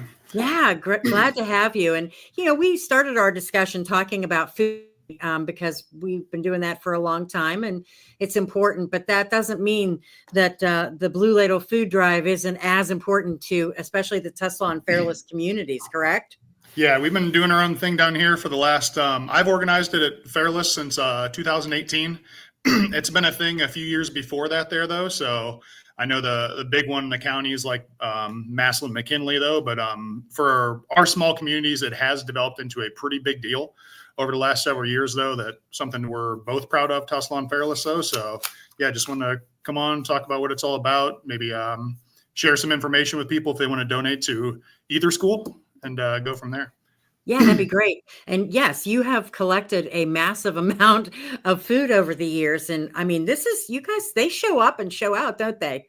Yeah, I don't know what the numbers look like for Massillon McKinley, but I think this food drive, I would put it up against any other small school food drive across the state. Just some numbers. Since 2018, Fairless has collected over 65,000 items. Last year, we collected total between Fairless and Tuslaw was over 23,000 items for 2 small schools in 1 week. So it's been a really big deal. It's built up into a huge competition, and our communities are really excited about it. And it's one of my favorite things I like to organize throughout the year. And our community members have really rallied behind it and made it a big deal. And the food that's collected goes where? So for Fairless, it goes directly to the Fairless Food Cupboard, which is located in Brewster. And it also, we give our family support specialists first pickings of everything in all of our buildings. So we collect them each individual building, and our family support specialists, we just kind of give them whatever they want first because they have their offices here. They send food home with kids throughout the week and on the weekends. So it goes to all of our family support specialists. So it goes to our students first. And then also everything that's left over from there goes to our food cupboard, which is, you know, every person in the Fairless community, and I'm sure Tuslaw does the same. They stay within our communities, within our districts, and I think that's a big reason why our communities have donated so much, because they know it's gonna stay and it's gonna go to our own people. Yeah, absolutely. And so, how does the whole thing work? How do you guys go about this? So we're gonna start up. During all of Tuslaw Fairless Week. It's gonna start up on October 17th, which is a Friday. and it'll usually run through the morning of the Fairless Tuslaw game on the 24th. We asked any non-perishable items. Fairless just added like baby items last year. Because I had a kid a couple years ago, so I started thinking about those things, and it ended up being a need for our food cupboard. So we even started collecting diapers, gently used clothing, cash as well, so where the food cupboards can buy whatever they want. So basically, it's 1 point per item, and then cash counts as 2 points for every dollar, and then we'll total it up throughout the week, and then the winner will be announced. We'll just exchange numbers with Tuslaw, our principals, during halftime of the game, and the winner is announced at halftime. So non-perishables, baby items, toiletries, stuff like that, and cash for our food cupboards to just buy high need items as they arise. And where can folks go to make the donations? Yep. So we just started some community drop-off locations in Fairless last year, but basically any day, the 17th through the 24th, you can make donations at any Fairless or Tuslaw school building. But we also started partnering. Some of my students who helped me out with Key Club started reaching out to local businesses to serve as drop-off locations. So I'm going to spotlight some businesses to where, if you want to patronize them, they help us out a lot. And you can drop off donations at any of these places as well. Krause's Pizza in Navarre, Brewster IGA Grocery Store, Rise Up Cafe by Main Street Deli, Great Rubens. Hearn's Precision Automotive, River Tree Fairless, it's a church right next to our high school, Sojourn Cafe in Brewster, the Barry Asker Memorial Library in Navarre, and right next to it, the YMCA Towpath Trail, YMCA Wheeling and Lake Erie Railroad will also collect items at their corporate headquarters, the Navarre Animal Clinic, Beach City Village Hall, Beach City Lutheran Church, the Bell Stores and Subway in Brewster, and also Brewster Village Hall. So they're collecting items throughout the week. And then any one of the Fairless or Tuslaw schools will also collect. So it's kind of developing the big deal, and those community drop-off locations have been really big for us last year too. Absolutely. And it's wonderful, like I said, how the two communities come together. I mean, the Fairless Tuslaw rivalry has been around for a very long time. So it's a great way to take advantage of it. Yeah, for sure. And both communities win. Tuslaw, since I've been organizing it, Tuslaw is up 4-3, but you're not losing when you're still, raising 10,000 items for your community, and, might lose the blue ladle, but it's a win-win for everyone. So just happy that I know Tuslaw is proud too, that it is such a huge thing. It's not just a couple hundred items during the week. We're raising close to 25,000 items between two schools in a week, and we're small schools. So not getting a lot of, huge corporate donations. There are small businesses in our community that are donating, and community members as well. So teachers make it a big deal in their classrooms. And we make a little competition within our building and stuff to just, boost it up a little bit. But the communities are awesome. They need to be shouted out, and especially those businesses that I just mentioned as well. Is there an actual blue ladle? How did that name come about? Yeah, so it is. We literally do have a giant soup ladle that's painted down the middle. One side's royal blue, one side's navy blue, and that'll just be exchanged at halftime. So we'll kind of just display those in our school trophy cases, right next to the Blue Cup football trophy as well. Right. Though. So there is a tangible large blue ladle that is both blue colors of the schools. Well, we always say that in the fight, our food fight, everybody wins. Just like you're saying, it's all about having some fun and enjoying the rivalry, but also, bringing need. It's out there. It's getting bigger and bigger every day. People are in need of food and help. So it's a wonderful thing you guys are doing. Yeah, and the timing couldn't be better, because this is our district's biggest food drive of the year, and it ends right before Thanksgiving and Christmas break and the holidays. So our goal is to just not have any community members go hungry over the holidays. So it's been a pretty big deal for us though, and the timing's great. As soon as this is done, they do a big community pickup event at our food cupboard when everything's replenished and stuff, and right before the holidays though. So that's especially beneficial for our people. Well, we wish you the best of luck, and Tuslaw and Fairless, kudos to both schools for taking part in this, and I appreciate you coming on today. Yeah, Pam, thank you very much. I appreciate you. And if you're in the local communities, make sure to patronize those businesses that I mentioned. They're huge for us. They've been great though. So if you want to donate any of those businesses I mentioned, or any Fairless or Tuslaw school, you can drop off items during that week. All right. Good luck and thank you. Thank you. Appreciate you, Pam. Does your fast-paced family need internet that can keep up? Accelerate Fiber from MCTV has you covered with the speeds and reliability to match your lifestyle. With speeds up to 1 gigabit, Accelerate Fiber lets everyone in your home stream, game, video chat, and work all at the same time. Connect with MCTV's Accelerate Fiber technology for the speed and dependability your family deserves. Upgrade today. Visit mctvohio.com or call today. Our Bell Stores halftime continues here at Breck Bueller Stadium in Canton South. Our halftime score, Canton South 21 and Fairless 7. We'll take a look at the numbers. Here's Thom. The numbers are pretty much equal, one way or the other. First downs, Fairless had 8, Canton South had 9. Rushing yards, Fairless 13 attempts for 37 yards, Canton South 16 rushing attempts for 108 yards. Passing yards, Fairless 131, Canton South 69. Total yards, 168 for Fairless and 177 for South. Relatively identical. Completion attempts, very high. Fairless 19 attempts, 15 completions, and 1 interception. Canton South only thrown the ball 4 times, but has 4 completions. Fearless leads in the category they don't want to lead in. That's penalties. They have had 11 first-half penalties for 70 yards, and South has only had 5 for 50. Punts, only 1 in the game, and Fairless had that, and that was a 32-yard effort. Fumbles lost, Fairless none. Canton South none.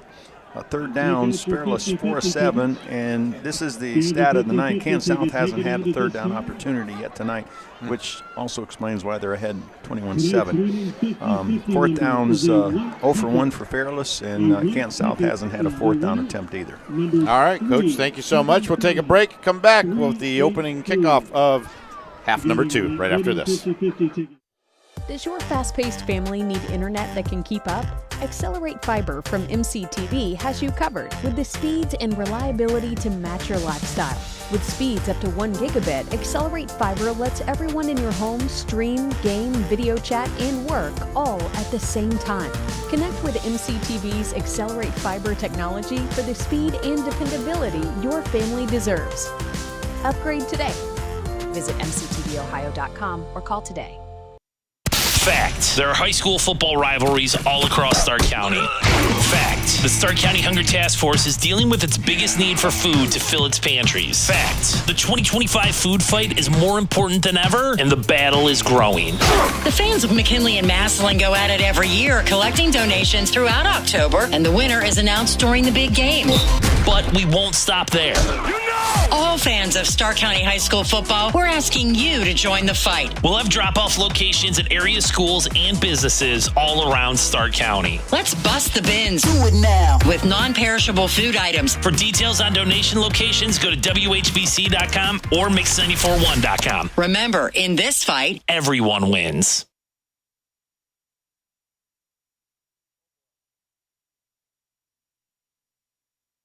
And back here at Canton South, Frank Cilona alongside Coach Thom McDaniels, Jason West, our statistician, and the whole Claxon Communications crew is on board tonight, along with our engineer, Nick Zapolis. Looking good over there with his tribe hat on. You know they changed their name, right? Okay. All righty. We are getting ready for kickoff of the second half, and the Wildcats will receive. They lead 21-7. A couple of quick scores here before the kickoff. Minerva, fourth quarter score, leads Marlington 7-0. Jackson and Glen Oak tied at 7 in the third quarter. Tuslaw, Northwest, last we heard, 6-6 at halftime. It was Lake and McKinley, the Bulldogs. Last we heard, 17-7 at halftime. Massillon, 24-7 halftime score. New Cumberstown leads Malvern 16-12 at the half. Louisville and Greene tied at 14 in the half. And Hoover leads Perry 28-14 at the half. We'll have more for you here in a bit. Here's the kickoff from Robinson. It's a short kick taken at about the 16-yard line. couple of good moves and breaking it open and on his way inside of Fairless territory and down at the 41-yard line is Brayton Carpenter for the Wildcats.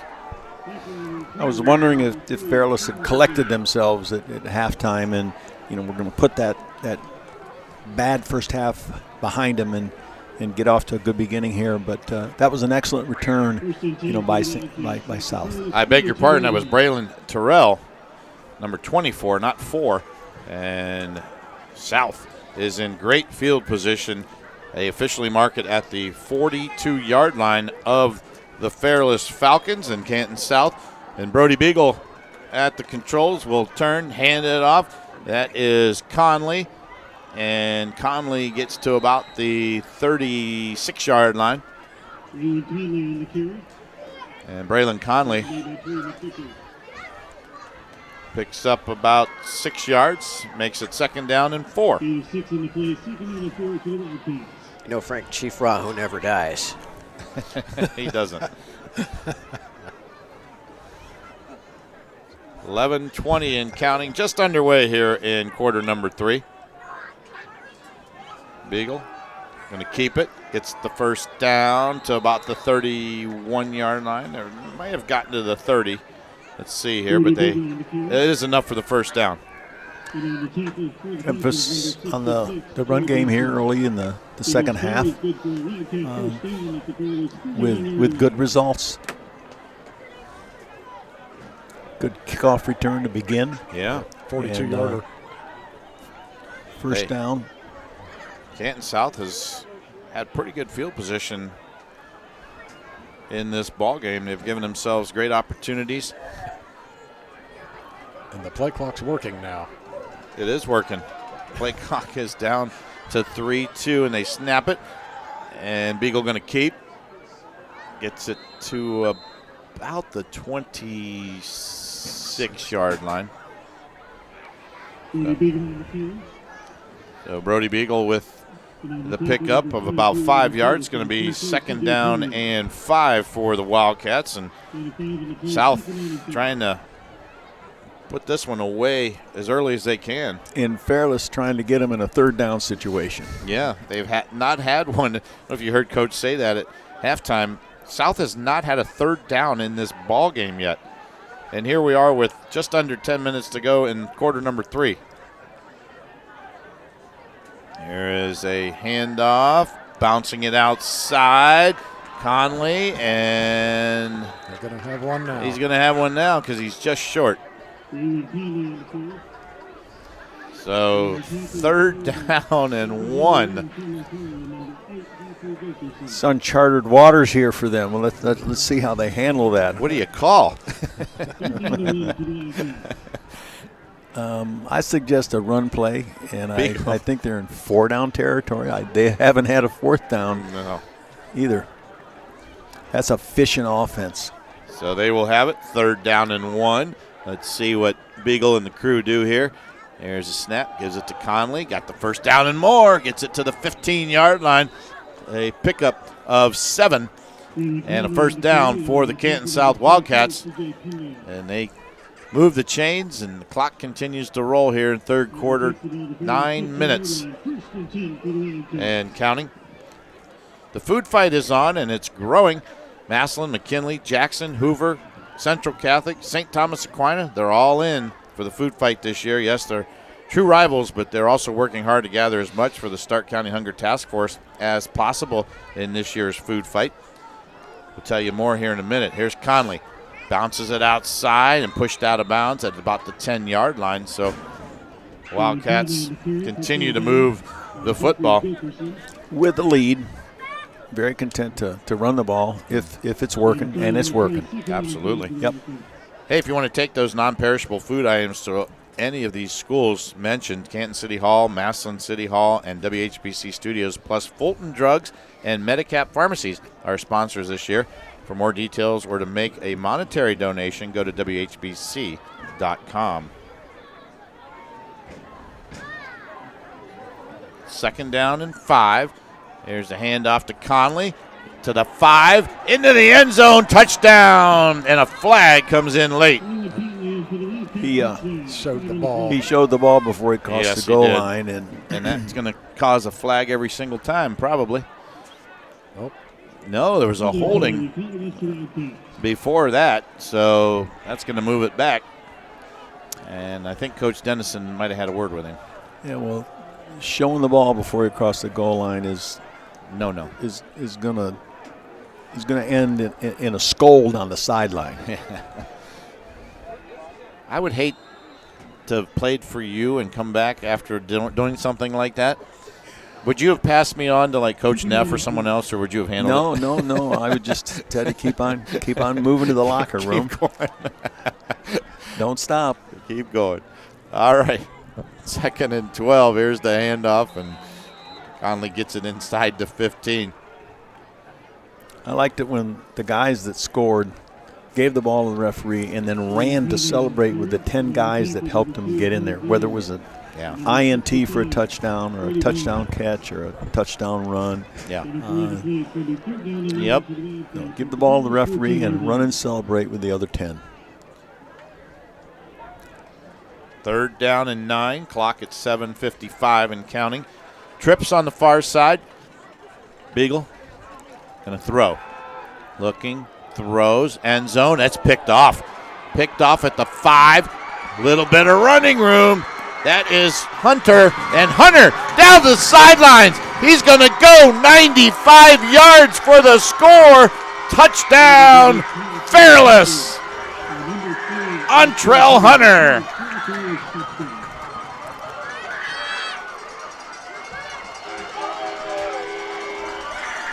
Badly thrown. 98 is official number there.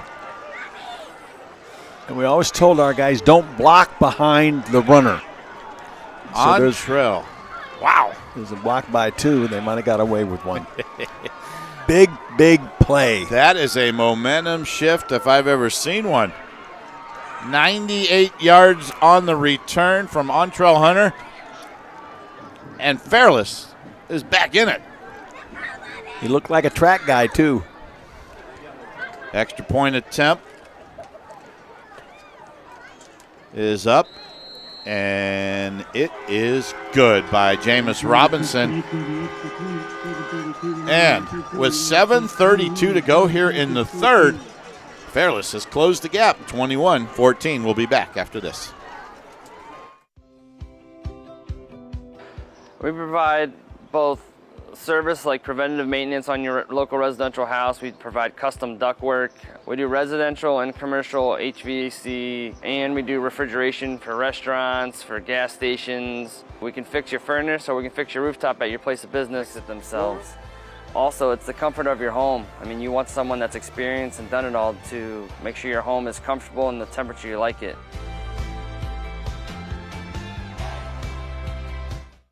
I'm Myles Garrett of the Cleveland Browns, proud to be a member of Team Sarchon.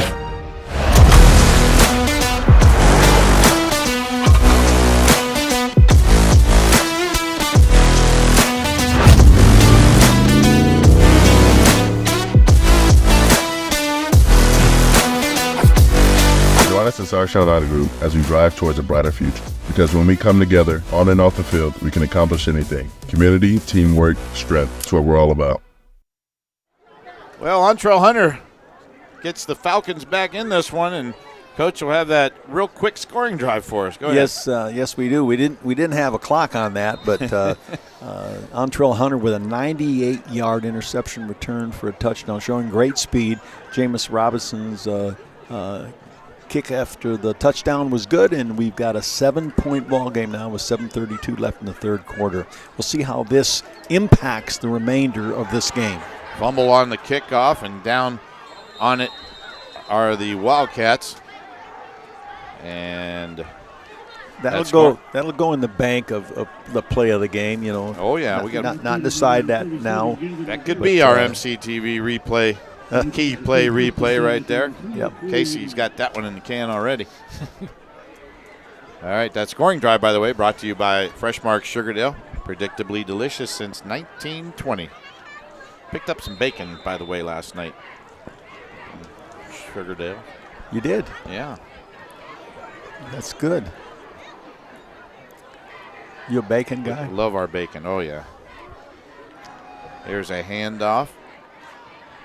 Conley gets it out to the 32-yard line. They're running the ball so effectively here in the third quarter.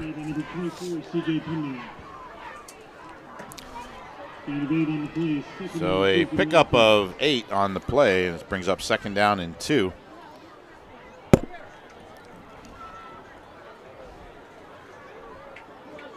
Gonna go 3 receivers, 2 and 1 here. 2 on the far side, 1 on the near. Here's a handoff, Conley again, and picks up the 1st down at the 36-yard line. So Canton South going back to work here after the turnover and the score. Who was the ball carrier again? Number 6, Braylon Conley. He had good push from the left side of Canton South's line. Number 79, Andrew Morris. Number 56, D'Angelo Spear. In the center, Jonathan Koffel Black. Good push from the left side, center out to help with that run. Beagle directing some traffic now. Gets the guys set. Hands it off. Conley gets tackled in the backfield this time. Good defensive play there by Fairless. Let's see who came up there and made the stop. There's a host of them there. 28. 28 was one of them. That was Troy McVicker. 24, Pumnio was there. South hasn't had many negative runs, on the evening, and that's a setback here in this possession. Beagle going to throw this time. Brody throws, caught, good catch. Torres Conley, boy, he's got sure hands, doesn't he? Catches the ball out in front of him like you're taught to. Like you're taught to, yep. That's that 3-receiver route where the inside and the middle receiver carry defenders deep, and the outside receiver runs a deep comeback. And Beagle is effective throwing on the run to his left. He's effective because he's accurate. Coach, I know you've had some great receivers over the years, and did you coach Mario Manningham as well? I did. Yeah, I was going to say over at Warren Harding. What a fun kid he was, boy. Too bad he went to the wrong school, but up in college there. But we'll let him go. Well, in that recruiting process, I didn't try to steer a kid one way or the other. Where you feel most comfortable, where you have the best prospect to play soon. Yeah. Not necessarily start as a freshman, but to play soon. I say that tongue-in-cheek. He could have played anywhere in the country. I'm sure he wanted to play. And Harding has a history of sending kids to Michigan.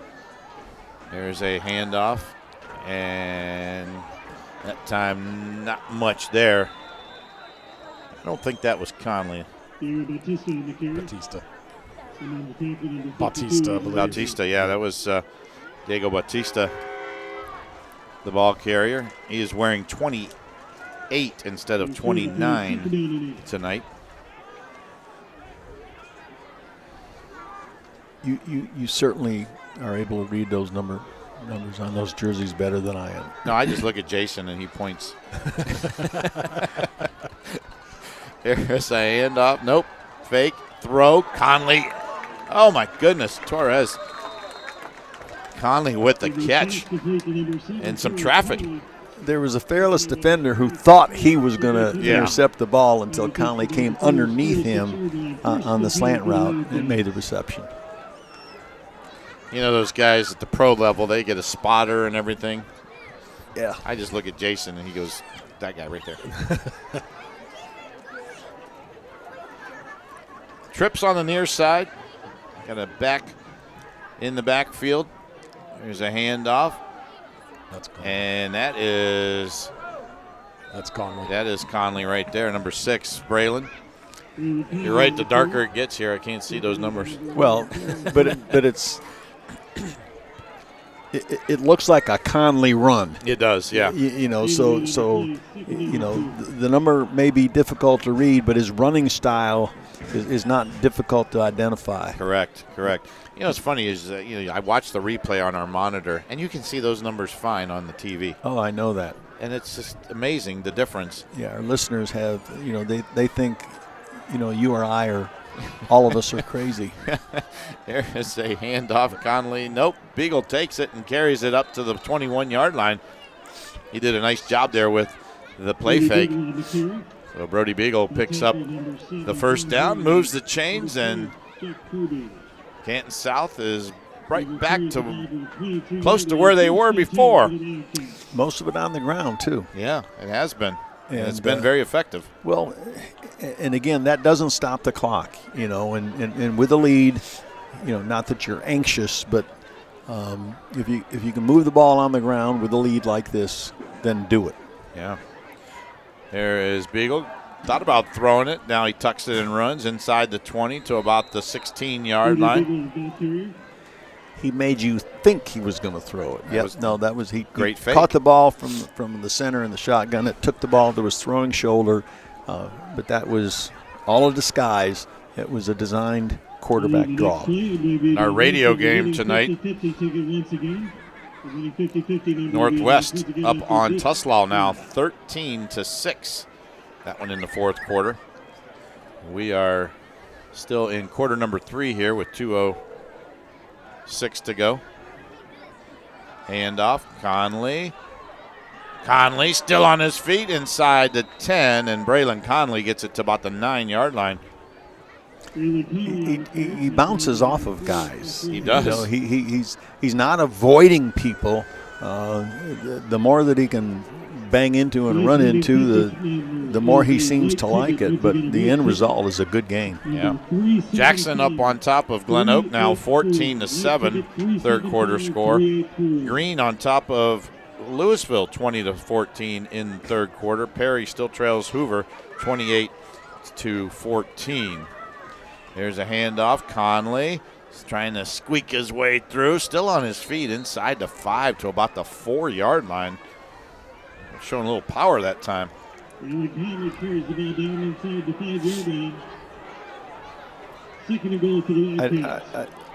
mean, he's carried the ball so many times that I may be wrong with this observation, but I don't remember a solo tackle against him. No. It's tough to bring that young man down. Yep, it is. It sure is. He's back in that backfield now. Batista in motion. He's set. Here's a handoff. Conley again. And this time Fairless is there to make the stop. He tried to bounce it out, and Fairless didn't fall for it. Yeah, no hold at the line of scrimmage. Well done by Fairless, the right side of their defensive line. And when he bounced it, he bounced to unblocked guys, and they got him on the ground. So it brings up a third down now and goal from the 4-yard line. Conley still back in that backfield to the right of Brody Beagle. And this time Beagle going to roll to his right, throws, end zone, and incomplete.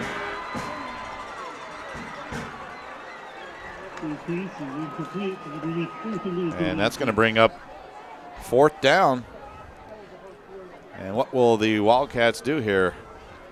They're going to bring the kicking team on. Nope, they're going to go, aren't they? It's a well-thrown ball. It was. And would have resulted in a touchdown. Yep.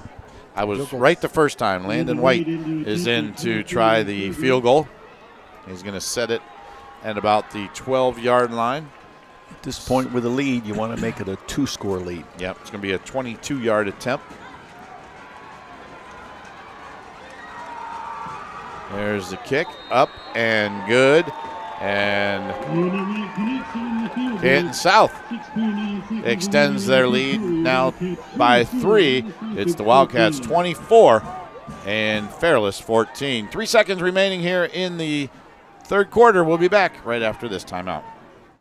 This is Brian Bailey of Old Carolina Barbecue Company. It's pigskin time in Northeast Ohio, and you know that Old Carolina is the official barbecue of football. So if you've got plans to gather at a tailgate or in front of a big screen TV, be sure your buffet line is full of hearty party food. We've got tender hand-pulled pork to make all-pro sliders and hickory-smoked deep-fried wings that will score big points with your party guests. We're covering football fans at our 3 convenient locations in Canton, Massillon, and Alliance. Order online today at oldcarolina.com.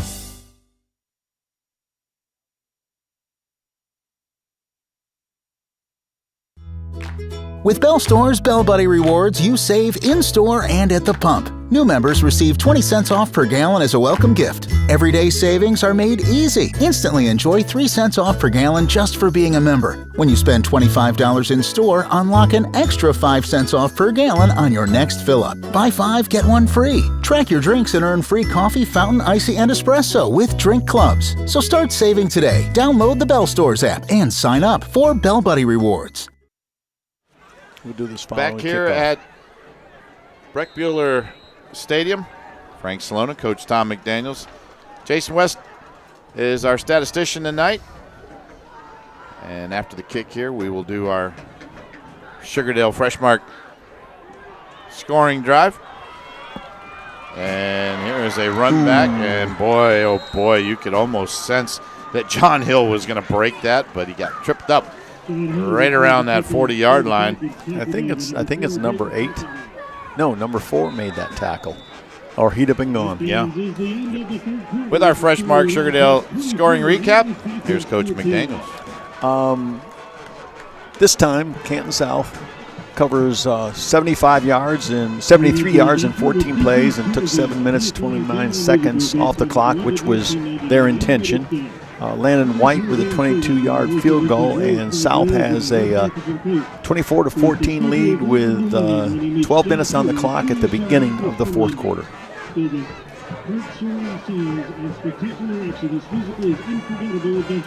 Well, that is the end of the quarter with that play, so we will take another timeout here, and when we come back, we'll start quarter number 4 with Canton South on top by a score of 24-14.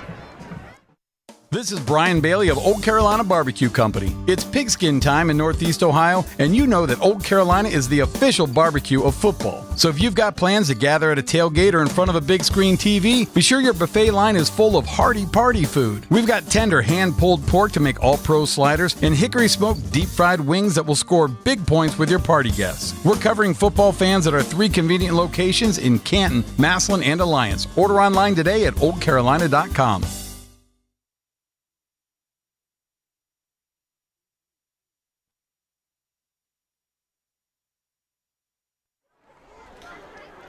As we start quarter number 4, the Falcons with a 6-yard gain on the ground.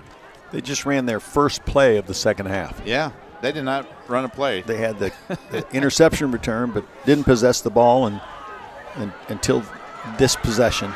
There's Troy McVicker on that little push pass that they've introduced here tonight. They've run that about 4 or 5 times, and with pretty good efficiency. Yeah, keep that in the playbook. Absolutely. And again, I'm going to ask AJ why he coaches it that way. I'm curious whether he's.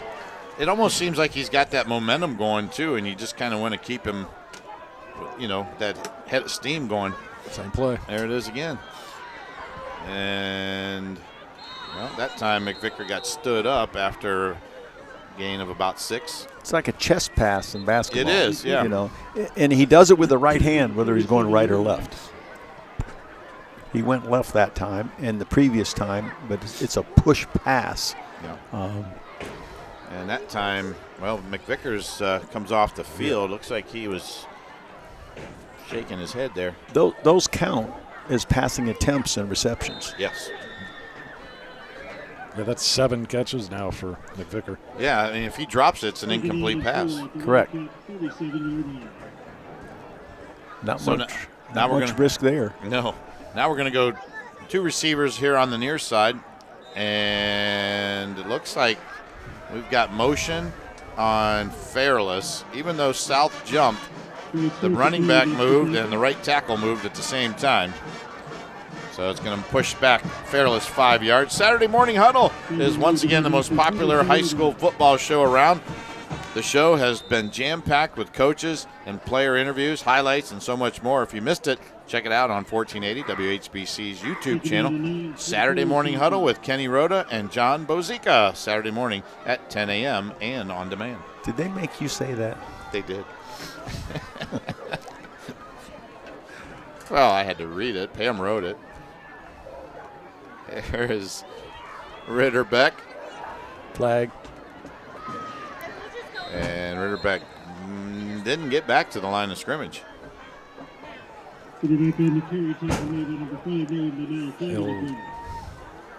So let's see here what that's all about.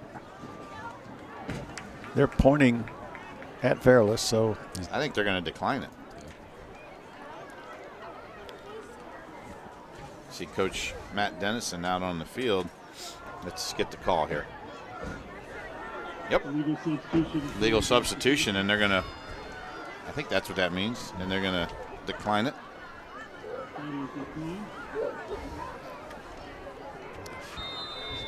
It's sign language. I think that's what that meant. Yes. Illegal substitution. Here's Ritterbeck. Blitz is on, gets it off, complete, and good defensive play as Jack Kirby catches the ball out of the backfield that time, and not much there for Kirby. And if he's been in the ball game before this present time, I missed it. I know that young man and know his mom and dad. Mm-hmm. His mom had her as a student, and I worked for her dad when I started working at the golf course. Is that right? Yep. Good kid. Tough. Going to go 4 receivers on the near side, 1 on the far side, empty backfield. Ritterbeck throws, and that one, nearly intercepted. And I think that Braylon Terrell was a little surprised as he ran over there. There was no receiver anywhere near that, and it went right through his hands. That could have been another pick six. Well, that's I'm assuming that the mistake is by the receiver. He broke the route off or ran the wrong route from the jump. So on that 4th down, it's a turnover on downs, and Canton South will come out on offense now. Brody Beagle in the backfield as the quarterback. He's played well tonight, and he's got next to him Braylon Conley, who's played really well tonight. 2 receivers now on the near side. Here's Beagle going to keep it, and he gets close to 9 yards, almost 10. Let's see where they mark him. That might be close to a first down. 9 yards. That was one of those stick it in the belly of Conley, see where everybody is, and then take it back. That's the design of the play. Yeah. And he's making a split-second decision after the ball is snapped about whether to give it or to keep it, based on what he reads from the defense. 3 receivers in the pattern this time. Fairless showing blitz. That time they come. Picked up nicely, and a nice run by the Wildcats. And that is Conley again. Braylon Conley. Jason, what's he up to now? 137 on 24 carries. Wow. Remind everybody, after hearing that, we're going to remind everybody to stay tuned at the end of tonight's ballgame. We'll have our Old Carolina Barbecue player of the game, Old Carolina Barbecue, the official barbecue of football. And we'll also have our MCTV, We Go the Extra Smile, key play, replay of the night as well. So stick around for that after the ball game. Here is Beagle. Beagle with a little bit of running room there. Picks up about 5 yards to the 30.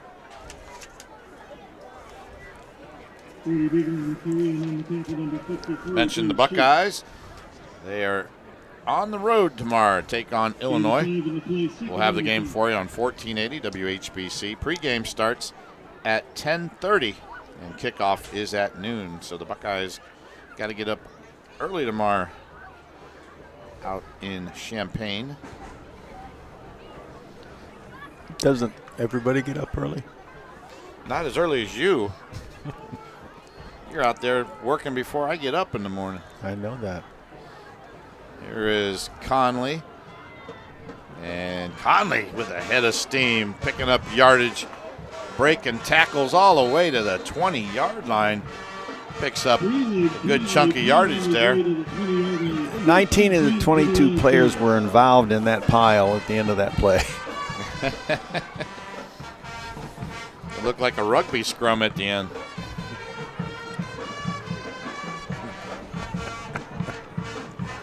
Look at that. Boy, oh boy. 6:47 and counting here in the ball game. There's a fake handoff, and Brody Beagle keeps it. I always wonder, what they say to the quarterback the next day when they view this play on film, because the running back was uncontested. He faked it to him. Yeah. And was running free in the secondary. Is that a bad decision, or is that a good read or a bad read? I'd be interested to have their explanation on that. When did RPO really come about? Hasn't been too long, has it? There's Conley again to the 10. That's I think that's. I mean, you had the option pass or the option. Well, it's a play. It's a run pass play. Two possibilities in one play. Yeah. And the quarterback has a defender that he reads to determine whether to give it as a run or to pull it out and to throw it as a pass. You saw that more with teams like back in the day, just like college football. Oklahoma, Nebraska, Texas, seemed like they were running that more than anybody else. But those were just run plays. Yeah. And here is Conley again, gets it to the 5. Those teams would be in split backs, and they'd run a dive by the back, and they sometimes read that about whether or not to give it to him or to keep it, which is a variation, and they were under center back then too. Right. So this is the modern day, the shotgun version of that. Conley's got to come off. Helmet came off, so he's out of the ball game. And Brayton Carpenter is in for him. And let's see, that's the Garcia in there as well. Or Bautista, I'm sorry, Diego Bautista. And that is Bautista with the carry. And is he in? No. He got to about the 6-inch line. And Bautista has a flag. Just short. You got a flag? Yep. It's interesting. Conley isn't even listed on the depth chart, for South. And he's been. Well, we have him he came to us on the starter list as the A wide receiver. Well, he's obviously made a move to running back. Yeah. That's a good move. He did that in one day because I got this yesterday from Coach Dennison. Yep. So, but he looks like he's been a running back. He has played very, very well tonight. And he's got 158 yards. Back to throw. Nope, Beagle going to run it. Brody inside the 5 into the end zone. Touchdown. Brody Beagle with a 15-yard run. And that might seal it for the Wildcats. That time the running back was the lead blocker on the play. It's like an isolation play. Yeah. Yep. Boy, look at that. Great job by Braylon Conley.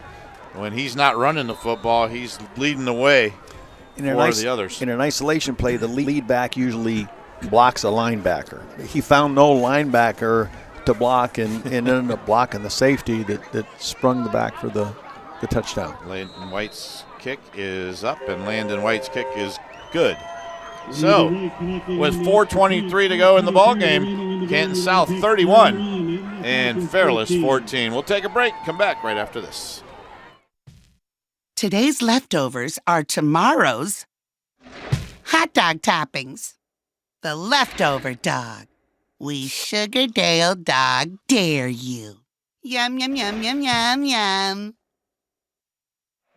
We've all had a foot long, but who amongst us has had the courage to attempt a foot high? Stack it high. We Sugardale dog dare you. Yum, yum, yum, yum, yum, yum. At Aultcare, we care about your well-being and the importance of being well. You deserve access to the best in healthcare. With over 16,000 providers in network, Aultcare makes it easy for you to find a local provider you can trust. Our services are focused entirely on you. Aultcare's team of local physicians, nurses, dietitians, pharmacists, and more are available to help you navigate the healthcare system to receive the quality care you deserve. We take your healthcare personally because you matter. Back here at Breck Bueller Stadium, 4:23 to go in the ball game, and Canton South has opened up a 31-14 lead. And after the kick here, we'll go to Thom for our scoring drive. There's a high kick taken at about the 5-yard line. That is Cam Carl this time on the return, gets it out to about the 26-yard line. And with our fresh Mark Sugardale scoring drive, here's Thom. Yes, it took South 9 plays. They covered 59 yards in 4 minutes and 54 seconds. Brody Beagle, a 15-yard TD run. Landon White with the extra point. And we might mention that going into this evening, Landon White has 200 points in his career, and he's added to that this evening with extra points and a field goal. Yep, sure has. Back to throw. Wide open. And wide open. And taken all the way down to the 31-yard line is John Hill. Great throw. And great speed by the South the defender, who there was great separation between the DB and the wideout, and he made up the distance to tackle him from behind. Timeout on the field. We'll take it with him. 4:01 to play here in the ballgame. We'll be back right after this. A strong community brings people together and lifts them through all of life's challenges. At Friends and Family Credit Union, we believe a dependable financial resource is crucial for a strong community. That's why, in addition to our financial services, we support our neighbors whenever we can. Giving back to our community, we strive to be a part of the growth and success of our institutions, organizations, and neighbors. Because when they succeed, we succeed. This is Brian Bailey of Old Carolina Barbecue Company. It's pigskin time in Northeast Ohio, and you know that Old Carolina is the official barbecue of football. So if you've got plans to gather at a tailgate or in front of a big screen TV, be sure your buffet line is full of hearty party food. We've got tender hand-pulled pork to make all-pro sliders and hickory-smoked deep-fried wings that will score big points with your party guests. We're covering football fans at our 3 convenient locations in Canton, Massillon, and Alliance. Order online today at oldcarolina.com. Players coming off the field, flags flying, and let's see if we get this all sorted out here. Helmets flying. Helmets flying.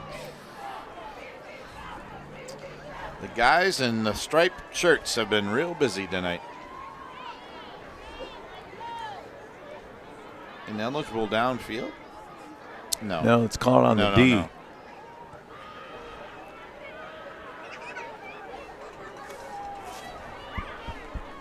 Sure.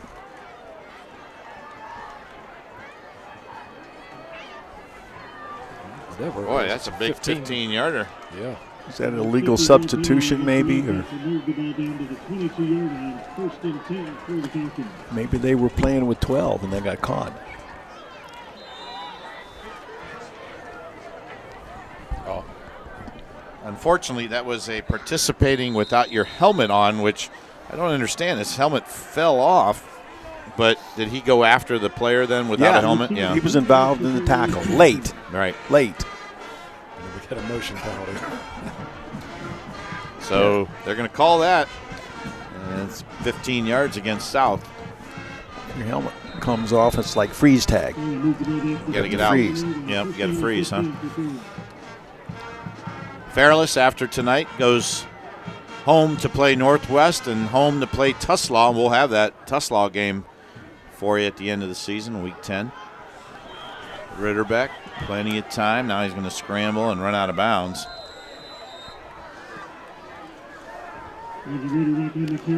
Next week, we are at Perry in the PTO.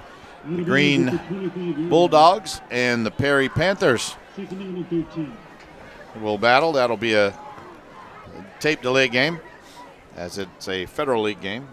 So we'll have Green at Perry next Friday night. Keith Wakefield Stadium? Keith Wakefield Stadium. Is that it? Yep. The legend. Ritterbeck gonna scramble. Flag goes down and he throws into the end zone and incomplete, but let's see what the flag's all about first. Looks like it's in the area of holding. Yep. So it will go against Fairless.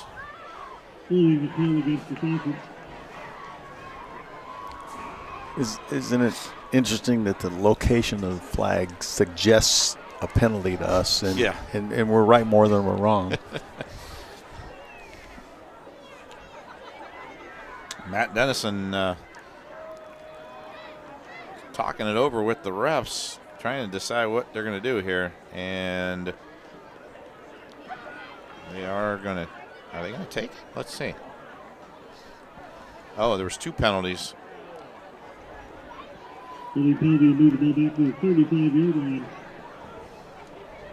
So they decline one and take the other. They take the hold. It'll bring up 2nd down and 23 now for Fairless. Falcons. Ritterbeck has plenty of time. Now time is running out and he's got to throw it away. So clock stopped at 3:17. Falcons need a score and they need it quick. South expects a throw. DBs are playing off coverage. They're using a 3-man rush. And so you've got 8 defenders playing pass defense. So that's why he's looking for somebody to throw to. Yep. So now he's going to spread it out. Trips on the far side, 1 receiver near. Back to throw, and rolling to his left. Good protection, and he's going to tuck it and run inside the 30, 25, and near the 20. So pickup of about 15, so he's still going to be about 8 yards short approximately. They've got to get to about the 12, 13-yard line. Fairless has had a number of really successful plays, chunk plays, that only got them back to normal down and distance situations. It's a shame, the penalties have denied them some success as a result of good plays. 4th down now and 10. Clock rolling, 2:34 and counting. Empty set. Going to go 5 receivers in the pattern now. Cam Carl in motion. Now we've got is that a delay? We do. Oh, boy. That one's on the QB, though. He's looking, well, actually they called timeout before the penalty. So we'll take a timeout on the field. And with 2:22 to go in the ballgame, South leads 31-14. BMW of North Canton is your BMW premier headquarters. We offer a wide selection of new and pre-owned BMWs with exclusive offers, quick and easy service, and a team that's here for you. Right now, lease the 2026 BMW X3 30X Drive for $599 per month. Come in and ask about our BMW Ultimate Care oil services. Find your ultimate driving machine today on the north end of Whipple Avenue in North Canton. Visit bmwofnorthcanton.com. We're closer than you think and have everything you need.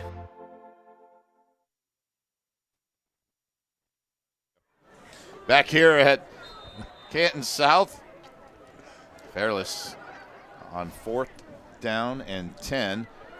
Pressure's on. Throw and nearly intercepted and incomplete. Ball intended for John Hill, and Hill is shaken up on the play. And they're going to call the medical staff over to tend to him. And while they do that, we will take a timeout here with 2:16 to go in the ballgame. We'll be back.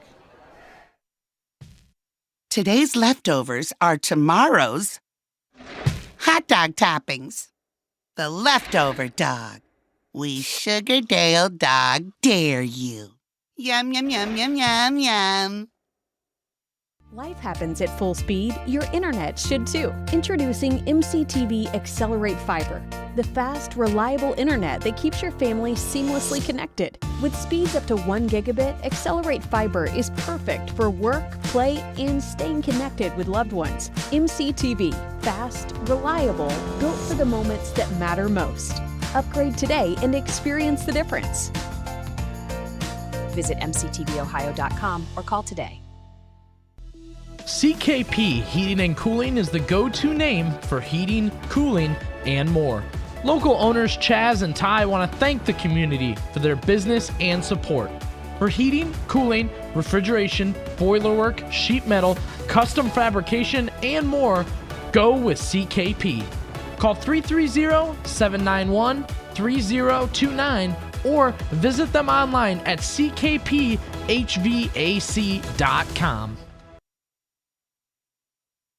I'm Myles Garrett of the Cleveland Browns, proud to be a member of Team Sarchon.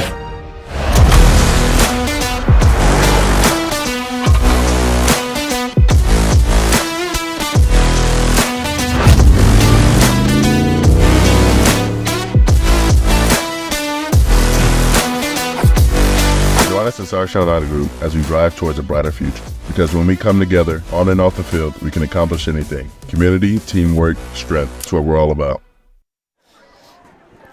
All right, the injured player, John Hill, had to be helped off the field. Let's hope he's okay. Looks like a leg injury there, so we'll get him checked out. Canton South, though, will take over the football. And there's a handoff to Conley, and Conley crossed the 30 to about the 32-yard line. Coach, you were talking in the timeout about the play clock running down. I wanted to kind of bring that back up. Yeah, when they get to the line of scrimmage late in the play clock, and you're going to put a guy in motion, as the play clock is winding down, the quarterback can't snap the ball until the guy that's in motion goes from point A and arrives where he's supposed to be at point B. So people blame the quarterback for the delay of game, but you know, he's just allowing the motion guy to get to his destination before he snaps the ball. Yeah. And so it's a victim of circumstance. Well, the coaching staff noticed that, and they called timeout. They pretty much had to, or else they're going to suffer a penalty there. Here is Conley again. Conley all the way across midfield into Fairless territory and knocked out of bounds. Is he nearing 200 yards, Jason? Yeah, that's 192. Huh. On 29 carries. Wow. Been a workhorse tonight. Yep. Almost 300 as a team on the ground. Beagles at 100 yards also. Yeah, he gets to sleep in tomorrow.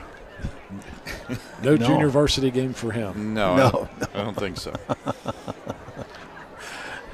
All right, South has it. Yeah, Minute boy. 29 to Victory go in the ball game. And looks guess like what, Coach? 99. Victory formation. Yep. And I don't believe, well, is Fairless?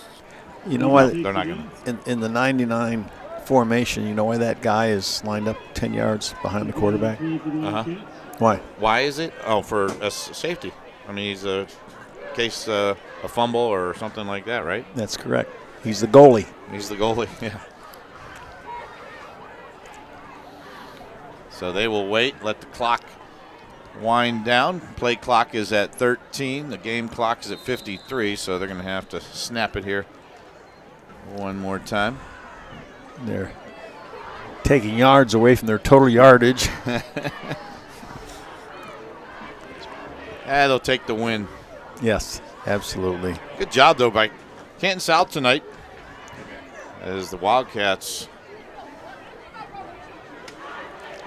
They did not look like a 2-win team. With a impressive performance tonight. No, they did not.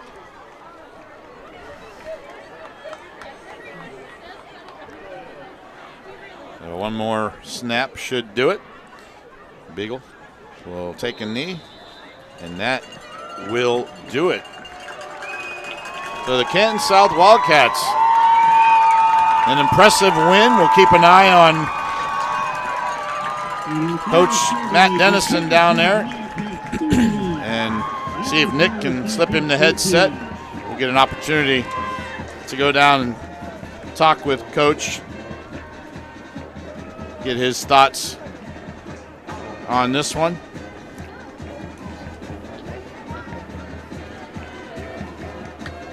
Handshake line. And Coach, while we wait on Coach Dennison, your initial thoughts after this one?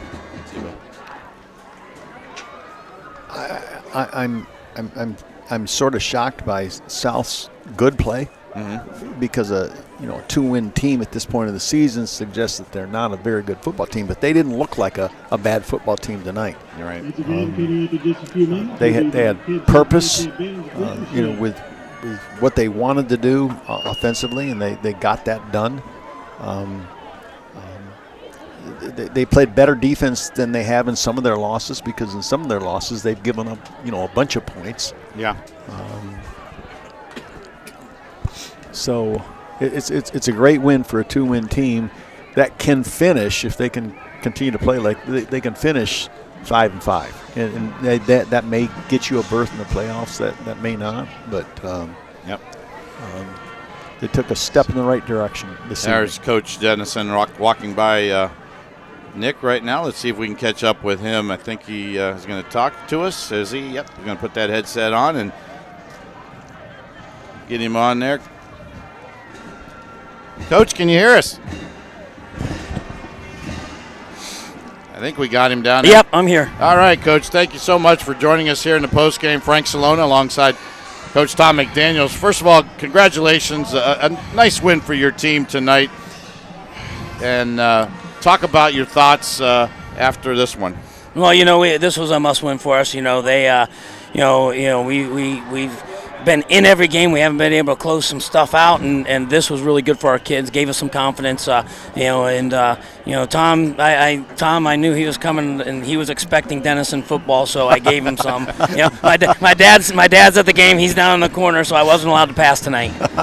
Okay, I have a question for you, Coach.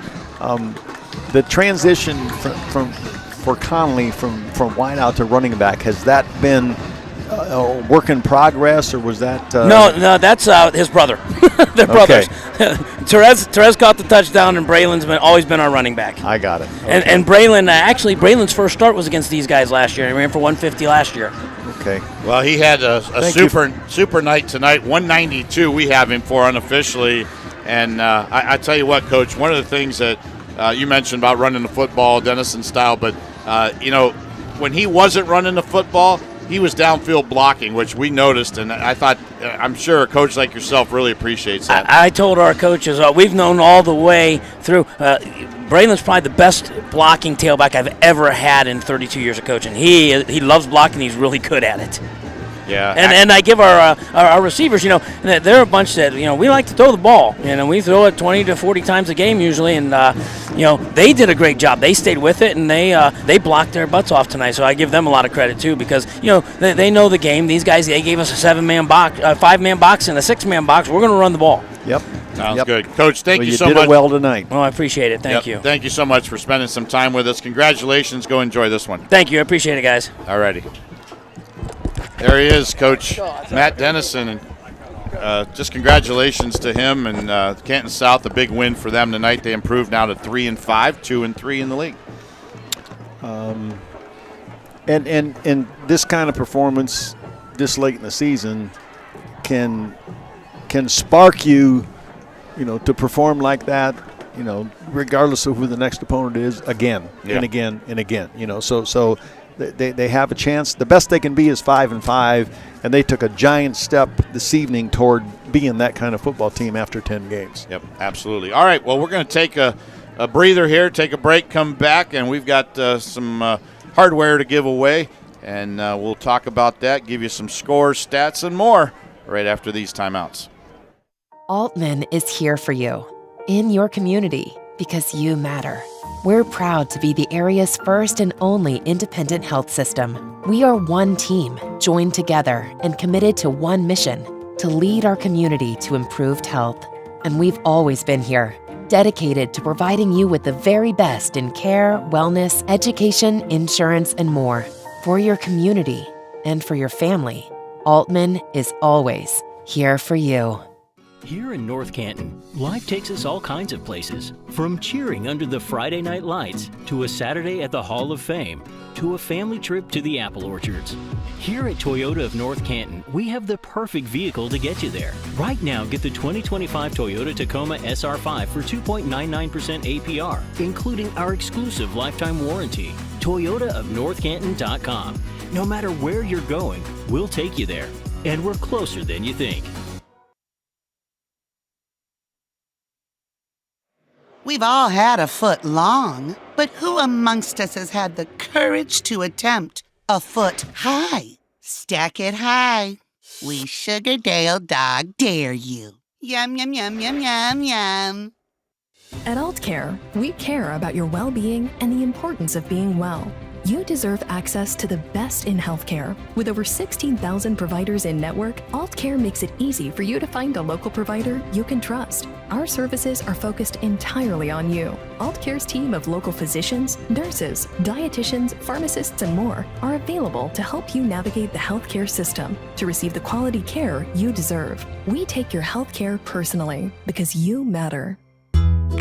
With Bell Store's Bell Buddy Rewards, you save in-store and at the pump. New members receive 20 cents off per gallon as a welcome gift. Everyday savings are made easy. Instantly enjoy 3 cents off per gallon just for being a member. When you spend $25 in store, unlock an extra 5 cents off per gallon on your next fill-up. Buy 5, get 1 free. Track your drinks and earn free coffee, fountain, icy, and espresso with drink clubs. So start saving today. Download the Bell Stores app and sign up for Bell Buddy Rewards. For over 60 years, Friends and Family Credit Union has proudly served Stark County. We provide financial services to anyone who lives, works, worships, or attends school in Stark County. Whether it's a loan, savings, checking, or other financial services, now more than ever, it's time to bring a friend into the family. Come visit any of our 3 locations, online or our mobile app. Our focus is always you, the member. Does your fast-paced family need internet that can keep up? Accelerate Fiber from MCTV has you covered with the speeds and reliability to match your lifestyle. With speeds up to 1 gigabit, Accelerate Fiber lets everyone in your home stream, game, video chat, and work all at the same time. Connect with MCTV's Accelerate Fiber technology for the speed and dependability your family deserves. Upgrade today. Visit mctvohio.com or call today. We provide both service like preventative maintenance on your local residential house. We provide custom ductwork. We do residential and commercial HVAC, and we do refrigeration for restaurants, for gas stations. We can fix your furnace, or we can fix your rooftop at your place of business themselves. Also, it's the comfort of your home. I mean, you want someone that's experienced and done it all to make sure your home is comfortable and the temperature you like it.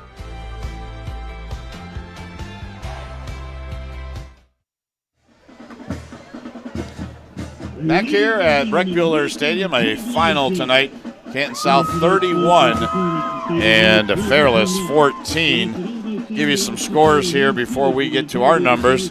These are either fourth quarter scores or finals. In the fourth quarter, New Cumberstown leading Malvern 40-12. Louisville in green, it's the Green Bulldogs up 27-14. That's a fourth quarter score. Jackson, last we heard, fourth quarter up 21-10 over Glen Oak. Alliance and West Branch, boy, it's a shootout over there. Fourth quarter, West Branch 34, Alliance 28. Also fourth quarter, Salem 48-20 over Carrollton. Fourth quarter score, Hoover, last we heard, was up on Perry 35-21. It was McKinley, a final, beating Lake tonight 24-21. So McKinley earns at least a share of the Federal League with that win. The Massillon Tigers tonight a winner, 45-20 over Cornerstone. And let's see here, what else do we have for you? Northwest holds on to beat Tuslaw 13-12. That was our radio game tonight. That is a final. And down in Magnolia tonight, Claymont all over Sandy Valley, 43-3 is the final in that one. The lights are out. It's the Glow Show tonight here at Canton South. And Coach, there were some glowing numbers tonight for the Canton South Wildcats, and they put together quite a ball game tonight with the win. Some unusual numbers too, that I'll share with you. Just statistically speaking, Fairless finished the game with 11 first downs, and Canton South had 21. Fairless ran the ball 17 times for 61 yards, and Canton South ran it 49 times for 288 yards. That's Jim Dennison football. Coach Dennison mentioned that to me in the post-game chat. Passing yards, Fairless had 193 passing yards, and South had 95. Total yards for the game, Fairless 254 and South 383. Fairless very efficient in the passing game, 19-26 with an interception. Canton South only threw 6 times, had 6 completions and 1 interception. The bad statistic for Fairless was the 14 penalties for 90 yards, and they had 7 of those penalties in each half. I think that's correct. Canton South had 8 penalties, so we had a lot of flags tonight. 22 flags tonight. Canton South was penalized for 85 yards. 1 punt for Fairless for 32 yards, no punts for South.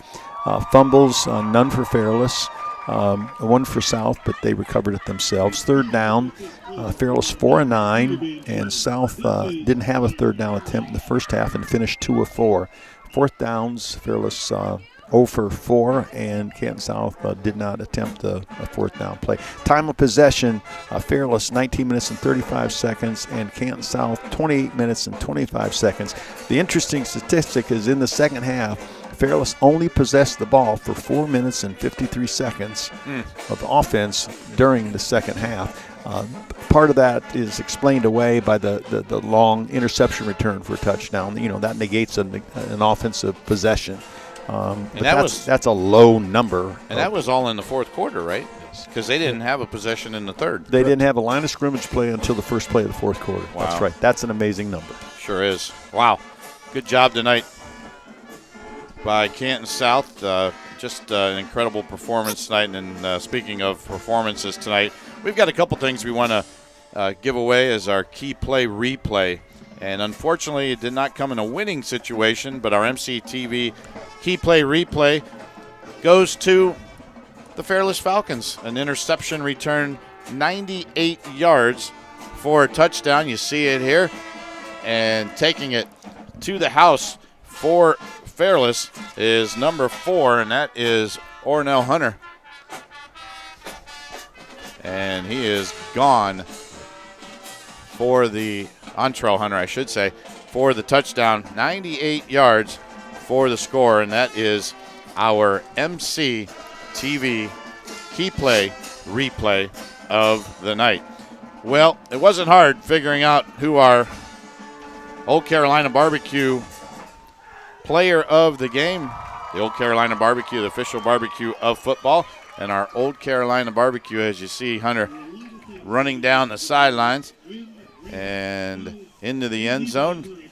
We'll give him his due, but how about this one tonight? Braylon Conley, 29 carries, 192 yards, and he is our Old Carolina Barbecue player of the game.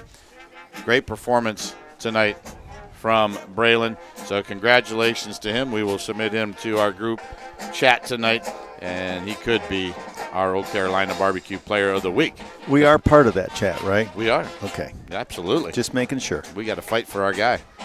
So great performance tonight. Also, you see there as Braylon goes into the end zone. But a couple other guys to talk about. Brody Beagle, 18 carries. You said 94 yards, 6 of 8 for 95 yards passing. He had a nice night tonight. Torres Conley, 6 catches for 95. But our player of the game, Braylon Conley, who really did a nice job tonight.